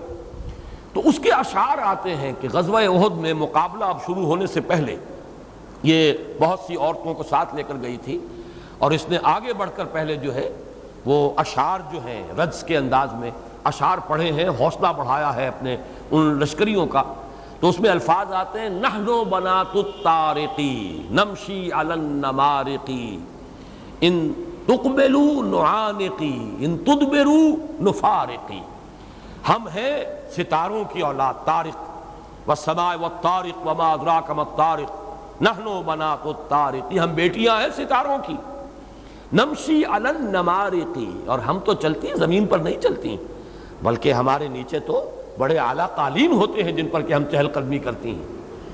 اگر تم آگے بڑھو گے، ان تقبلو، آگے بڑھو گے، مقابلہ کرو گے ان مسلمانوں سے، نعانقی، ہم تم سے ہم آغوش ہوں گی، تم سے معانقہ کریں گی، وَإِن تُدْبِرُوا، اگر پیٹھ دکھا دو گے، نفارقی، تو تم سے علیحدہ ہو جائیں گی، قطع تعلق کر لیں گے۔ تو نمارق کا لفظ تو اتنا مشہور ہے، اس سے مراد ہے یہ غالیچے کہہ لیں یا قالین کہہ لیں۔ مہرانوں کو دلیل نہیں دی مولانا مودودی نے کہ کس وجہ سے تکیوں سے تعبیر کیا ہے۔ وَزَرَابِيُّ مَبْسُوسَةٌ، اب زرابی جو ہے اس کے بارے میں بھی اب ظاہر بات ہے ان الفاظ کے معنی کیا ہیں، یہ تو وہی اس زمانے کا جو لغت ہے اسی کے حوالے سے سمجھ میں آنے والی باتیں ہیں۔ ہم تو ان چیزوں میں زیادہ اعتماد کرتے ہیں مفسرین پر، اور جو مترجمین ہیں ہمارے متفق علیہ مترجمین، سب نے اس سے مراد لیا، اس کے لیے نہالچے کا لفظ بھی استعمال کیا، فرش کا بھی۔ یعنی قالینوں کے اوپر اور مخملی فرش ہوں گے. قالین میں بھی کچھ ہوتی ہوگی سختی، اس زمانے کے قالین شاید آج کل کے ایرانی قالینوں جیسے نہ ہو، کوئی سختی ہو ان کے اندر بالوں کی، تو اس کے اوپر اور نہالچے جو ہیں مخملی ڈالے جائیں. ان کا ترجمہ مولانا اصلاحی صاحب نے کیا تکیوں سے، اور کوئی دلیل نہیں دی ہے. یا تو وہ عام طور پر اگر کوئی اختلاف کرتے ہیں کہیں ترجمے کے معاملے میں تو اس کے لیے کوئی نہ کوئی سند، کوئی شعر جاہلی سے یا قدیم لغت سے کوئی نہ کوئی حوالہ دیتے، دیا نہیں. بہرحال یہ ہے تقابل، وہ لوگ اہل زیغ اور وہ لوگ کہ جو صحیح راستے پر صراط مستقیم پر گامزن تھے. وہ غاشیہ جب آئے گی میدان حشر میں ان کے نقشے یہ ہوں گے، وجوہ یومئذ خاشعۃ عاملۃ ناصبہ، اور وجوہ یومئذ ناعمہ لسعیہا راضیہ. اس کے بعد ان کا انجام کیا ہوگا؟ تسلا نارا حامیہ تسقى من عین آنیہ لیس لهم طعام الا من ضریع لا یسمن ولا یغنی من جوع. اہل جنت کا کیا ہوگا؟ فی جنت عالیہ لا تسمع فیہا لاغیہ فیہا عین جاریہ فیہا سرر مرفوعہ واکواب موضوعہ ونمارق مصفوفہ وزرابی مبثوثہ. اب مضمون بدل رہا ہے. افلا ينظرون الى الابل کیف خلقت وإلى السماء كيف رفعت وإلى الجبال كيف نصبت وإلى الأرض كيف سطحت فذكر إنما أنت مذكر لست عليهم بمسيطر. تو کیا یہ دیکھتے نہیں اونٹ کو کہ کیسے بنایا گیا، کیسے پیدا کیا گیا؟ یہ شرح ہے الذی خلق فسوی، کیسے اسے سازگار بنا دیا ہے. اب یہ تیسیر اور توفیق کے لفظ کو بھی یہاں نوٹ کر لیجئے. کتنا اونٹ کو سازگار بنا دیا گیا اس ماحول کے ساتھ جس میں کہ وہ زندہ ہے. وہ صحرا کا جہاز، ایک ایک ہفتے بھر پانی نہ ملے کوئی پرواہ نہیں، اس کے جسم میں ایک سٹور کا نظام رکھ دیا ہے. بلکہ وہ بدو خود اس کے پیٹ میں سے پانی نکال کر پیتے تھے. جب بہت شدت ہو جاتی تھی اور پانی نہیں ہوتا تھا تو اس کے حلق میں ایک مارتے تھے ایک لکڑی جس سے وہ قے کرتا تھا. اب قے چونکہ اس کے ہاں ایک تھیلی علیحدہ ہے جس میں پانی سٹور ہوتا ہے. ایک ہے میدا، میدے سے نہیں نکلتا تھا بلکہ اس تھیلی سے پانی آتا تھا اور وہ پیتے تھے. تو معلوم یہ ہوا کہ اللہ تعالیٰ نے کتنا سازگار، اس کی حکمت، اس کی خلاقی، اس کے علم، اس کی صناعی، الخالق البارئ المصور. اندازہ تو کرو، کیا یہ دیکھتے نہیں اونٹ کو کیسے بنایا گیا؟ وَإِلَى السَّمَاءِ كَيْفَ رُفِعَتْ، اور آسمان کی طرف نہیں دیکھتے کیسے اسے اونچا کر دیا گیا، بلند کیا گیا. اس کی بلندیاں کیا اشارے کر رہی ہے. کسی زمانے میں نے ان آیات کا ترجمہ شائع کیا تھا عزم میں. اب یہ آپ سے سن 53 کی بات ہے تو یوں سمجھیے 37 سال پہلے کی بات کر رہا ہوں. مجھے اب یاد آ گیا چونکہ آج کل کچھ ندا وغیرہ میں میرے مضامین اس دور کے شائع ہو رہے ہیں تو میں نے الفاظ استعمال کیے تھے. دیکھتے نہیں آسمان کو، اس کی بلندی کیا اشارے کر رہی ہے. بول رہی ہے یہ بلندی کسی کی عظمت کا کی گویا کہ تسبیح کر رہی ہے. یہ بلندی کسی ایسی ہستی کی بلندی کو ظاہر کر رہی ہے. سبح اسم ربک الاعلی، وہ جو سب سے بلند و بالا ہے جس نے یہ آسمان بنایا، یہ بلند و بالا آسمان جس نے بنایا. تو یہ اس کی رفعت کیا اشارے کر رہی ہے. وَإِلَى الْجِبَالِ كَيْفَ نُصِبَتْ، اور ان پہاڑوں کو نہیں دیکھتے کیسے گاڑ دیے گئے، قائم کر دیے گئے، نصب کر دیے گئے، کھڑے کر دیے گئے. وَإِلَى الْأَرْضِ كَيْفَ سُطِحَتْ، اور زمین کی طرف کہ کیسے اس کو بچھا دیا گیا، اس کو پھیلا دیا گیا. سطحت. اب یہ چار چیزیں جو ہے یہاں اس کو نوٹ کر لیجئے. یہ اس لیے ان کا ذکر ہو رہا ہے کہ یہ ایک عرب کی زندگی میں نمایاں ترین چیزیں ہوتی تھیں. ان کا کاروبار، تجارت، یا پھر یہ کہ لوٹ مار، اس کے لیے بھی سفر کرتے تھے، تجارتی سفر یا غارت گری کے سفر. اور سفر کرتے تھے حجاز کے علاقے میں تو کیا شکل نظر آ رہی ہے؟ اونٹ پر خود بیٹھے ہوئے، دائیں بائیں پہاڑ ہیں، اوپر آسمان ہے، نیچے زمین ہے. یہ چار چیزیں. اور اس کے سفر ہوتے تھے رات کے وقت. نوٹ کیجئے، دن کی تمازت تو وہاں پہ ایسی تھی نہیں کہ جس کے اندر سفر کیا جا سکے. گھنٹوں ایک شخص چلا جا رہا ہے، گھنٹوں. اور وہ اس وقت اس کے ذہن میں کیا چیزیں ہیں؟ کوئی خیالات بھی آ رہے ہوں گے لیکن چار چیزیں مسلسل اس کے مشاہدے کے اندر، اس کے فوکس میں ہیں. ذرا نگاہ اوپر اٹھاتا ہے تو تاروں بھرا آسمان ہے، نیچے زمین ہے، اونٹ پر خود براجمان ہے. اور چونکہ سارے سفر جو ہوتے تھے ان کے ان وادیوں میں، راستے جو تھے وادیوں کی شکل میں تھے، دائیں پہاڑ بائیں پہاڑ.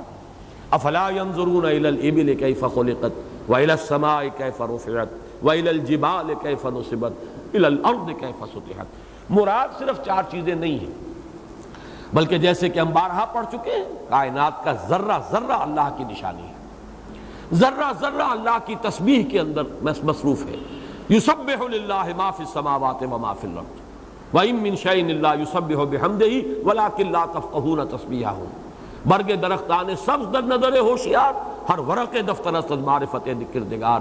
غور کرنے کی بات ہے، نگاہ جو ہے دیکھنے والی ہو، دیدہ بینا ہو، تو انسان کو نظر آئے گا، ہر 4 طرف سے گواہی ملے گی توحید کی، اللہ کی عظمت، اللہ کی علو شان، اللہ کا کمال علم، اللہ کا کمال قدرت، اللہ کا کمال حکمت، تمام چیزیں جو ہے ذرہ ذرہ اس کی گواہی دے رہا ہے۔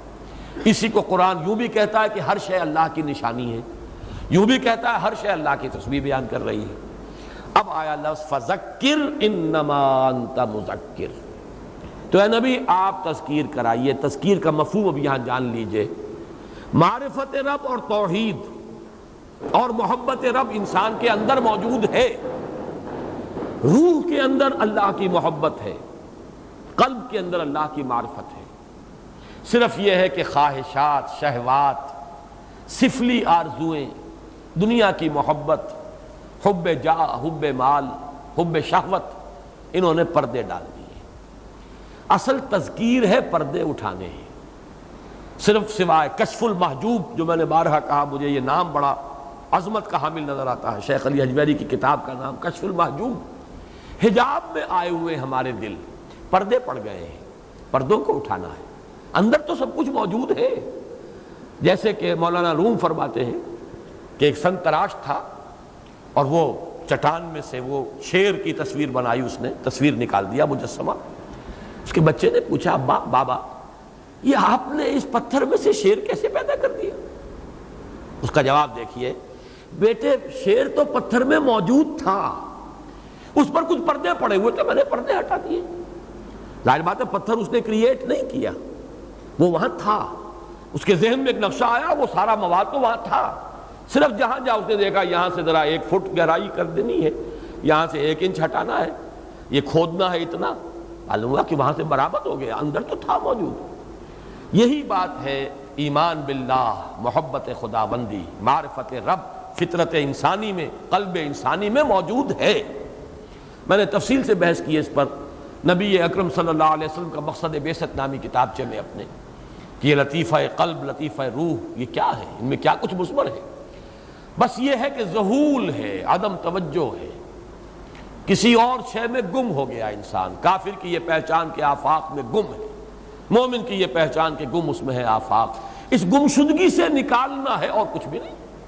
اس گمشدگی سے نکالنے کا نام تذکیر ہے۔ یاد دلاؤ ادھر، جس کو میں نے 12 بیان کیا ہے کہ آپ کو کوئی شے دکھائی جائے، آپ کے کسی دوست نے کبھی دی تھی، لاکھ بتایا جا رہا ہے، یاد نہیں آ رہا، کوئی چیز دکھائی گئی، کوئی یاد آیا تمہیں کس نے یہ رومال دیا تھا تمہیں، اور فوراً یاد آ گیا۔ اب تو دیکھو آسمان کو، کوئی یاد آیا کہ نہیں؟ اس کی یہ رفت کس کی گواہی دے رہی ہے، کیا اشارے کر رہی ہے؟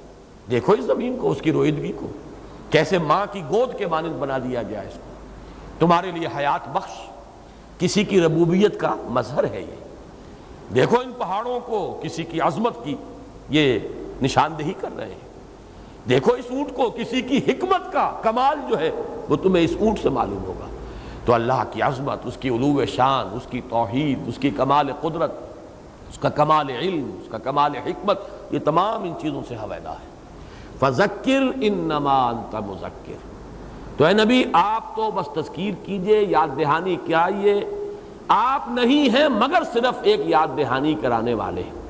یو کانٹ کریٹ ہدایت، ہدایت اندر ہے، صرف اس کو اجاگر کرنا ہے۔ آپ باہر سے ہدایت داخل نہیں کر سکتے، ہدایت اندر ہے، صرف پردے پڑے ہوئے وہ اٹھانے ہیں۔ یاد دہانی، ذہول، گمشدگی کی کیفیت سے نکالنا ہے۔ فذکر انما انت مذکر۔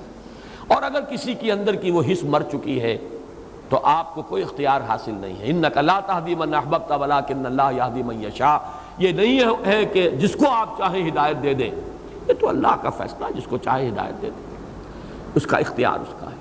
فذکر انما انت مذکر، میں نے کل آپ کو 4 چیزیں نوٹ کرائی تھی اس سورہ مبارکہ میں جو مشابہتیں ہیں، ان میں یہ 5ویں نوٹ کر لیجئے۔ پہلی تھی کہ اصل شے ہے فذکر، ذکر مشترک ہے ان دونوں صورتوں کے مابین، اور یہ تو گویا کہ وہ ڈور ہے جس میں یہ پروئی ہوئی ہیں۔ پھر الذی خلق فسوی، اس کی شرح یہ ہے افلا ينظرون الى الابل كيف خلقت والى السماء كيف رفعت والى الجبال كيف نصبت والى الارض كيف سطحت۔ پھر والآخرة خیر وابقى، اس کی شرح وہ ہے جنت والوں کا یہ حال ہوگا، ان نعمتوں میں ہوں گے، دوزخی جو ہے وہ اس حالت میں ہوں گے۔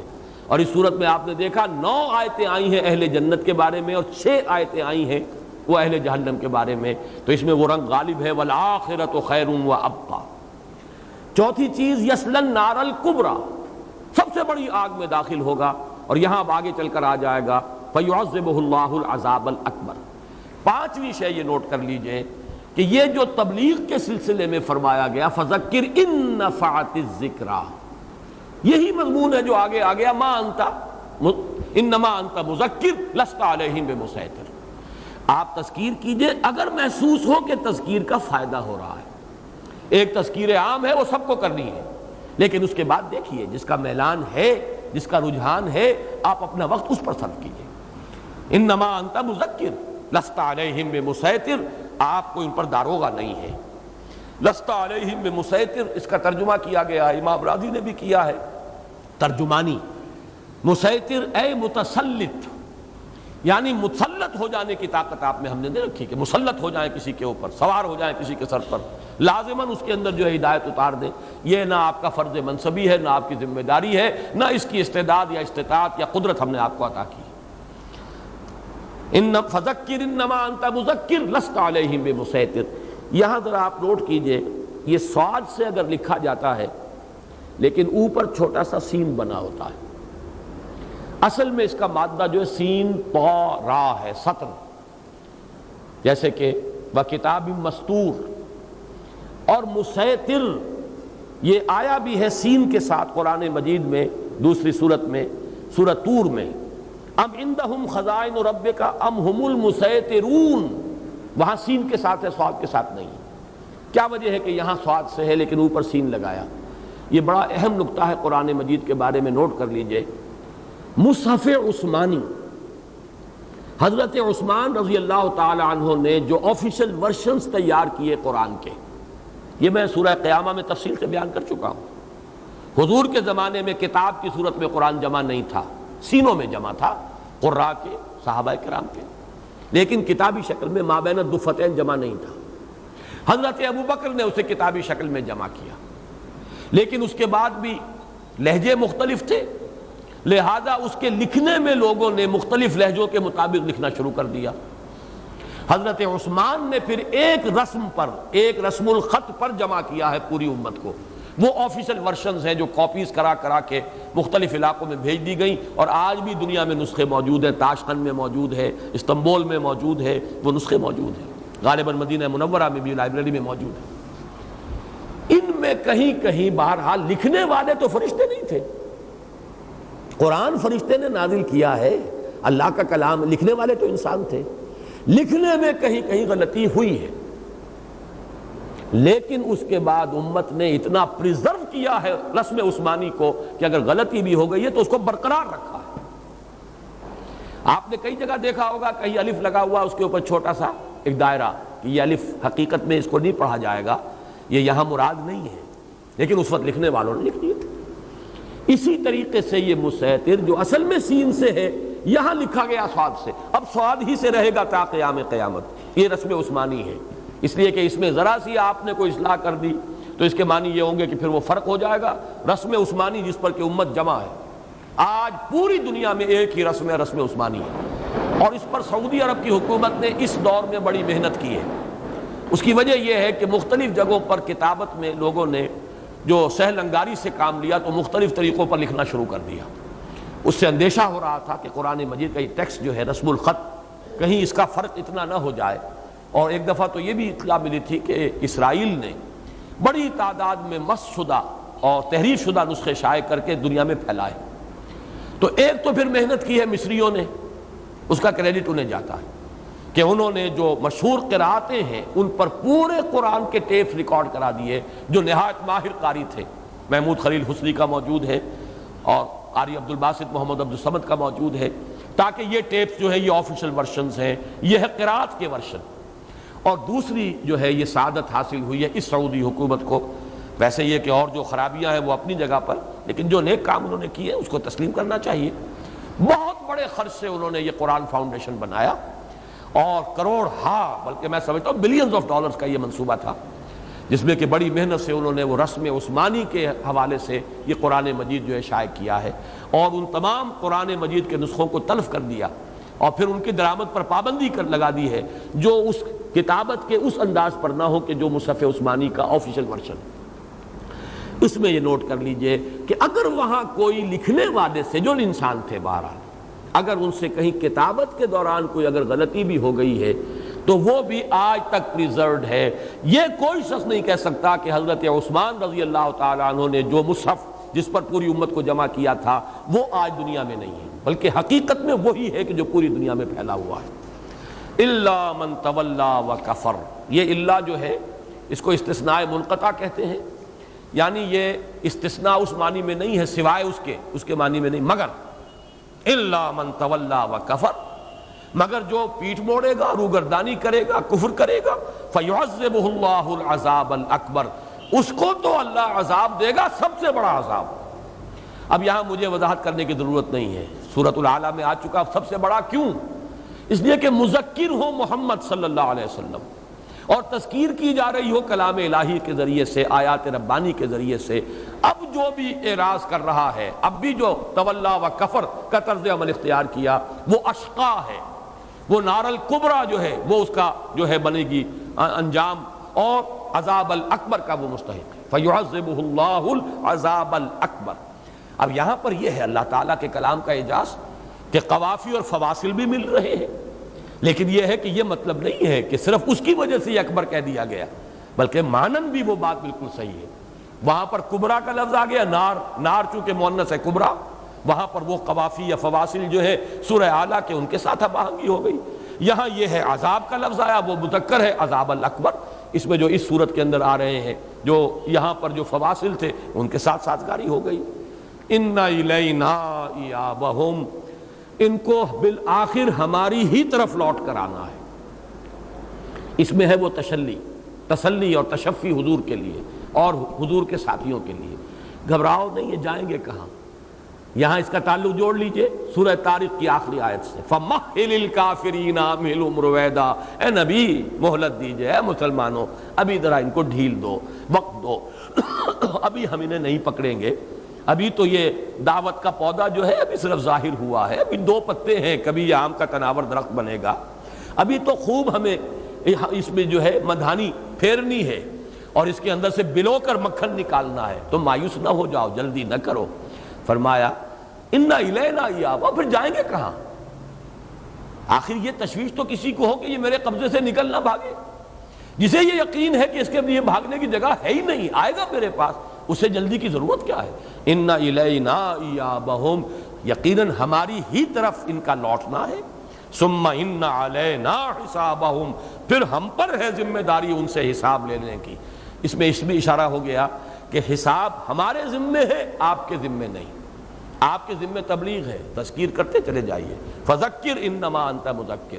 ہاں یہ ضرور دیکھیے کس کا میلان اور رجحان ہے، اس پر توجہ زیادہ صرف کیجئے، جو استغنا اور اعراض کر رہا اس کے پیچھے اپنے آپ کو خام خواہ بلا ضرورت ہلکان نہ کیجئے، لیکن آپ کا کام ہے تذکیر، حساب لینا، سزا دینا، جزا دینا، یہ ہمارے ذمے ہے۔ اس کے بعد پڑھنا چاہیے اللہم حاسبنا حسابا یسیرا، پروردگار ہم سے حساب لیجو آسان حساب، جو سورہ انشقاق میں آ چکا ہے، فسوف یحاسب حسابا یسیرا وینقلب الی اہلہ مسرورا، اللہم ربنا اجعلنا منہم، اللہم حاسبنا حسابا یسیرا۔ بارک اللہ لی ولکم فی القرآن العظیم ونفعنی وإیاکم بالآیات والذکر الحکیم۔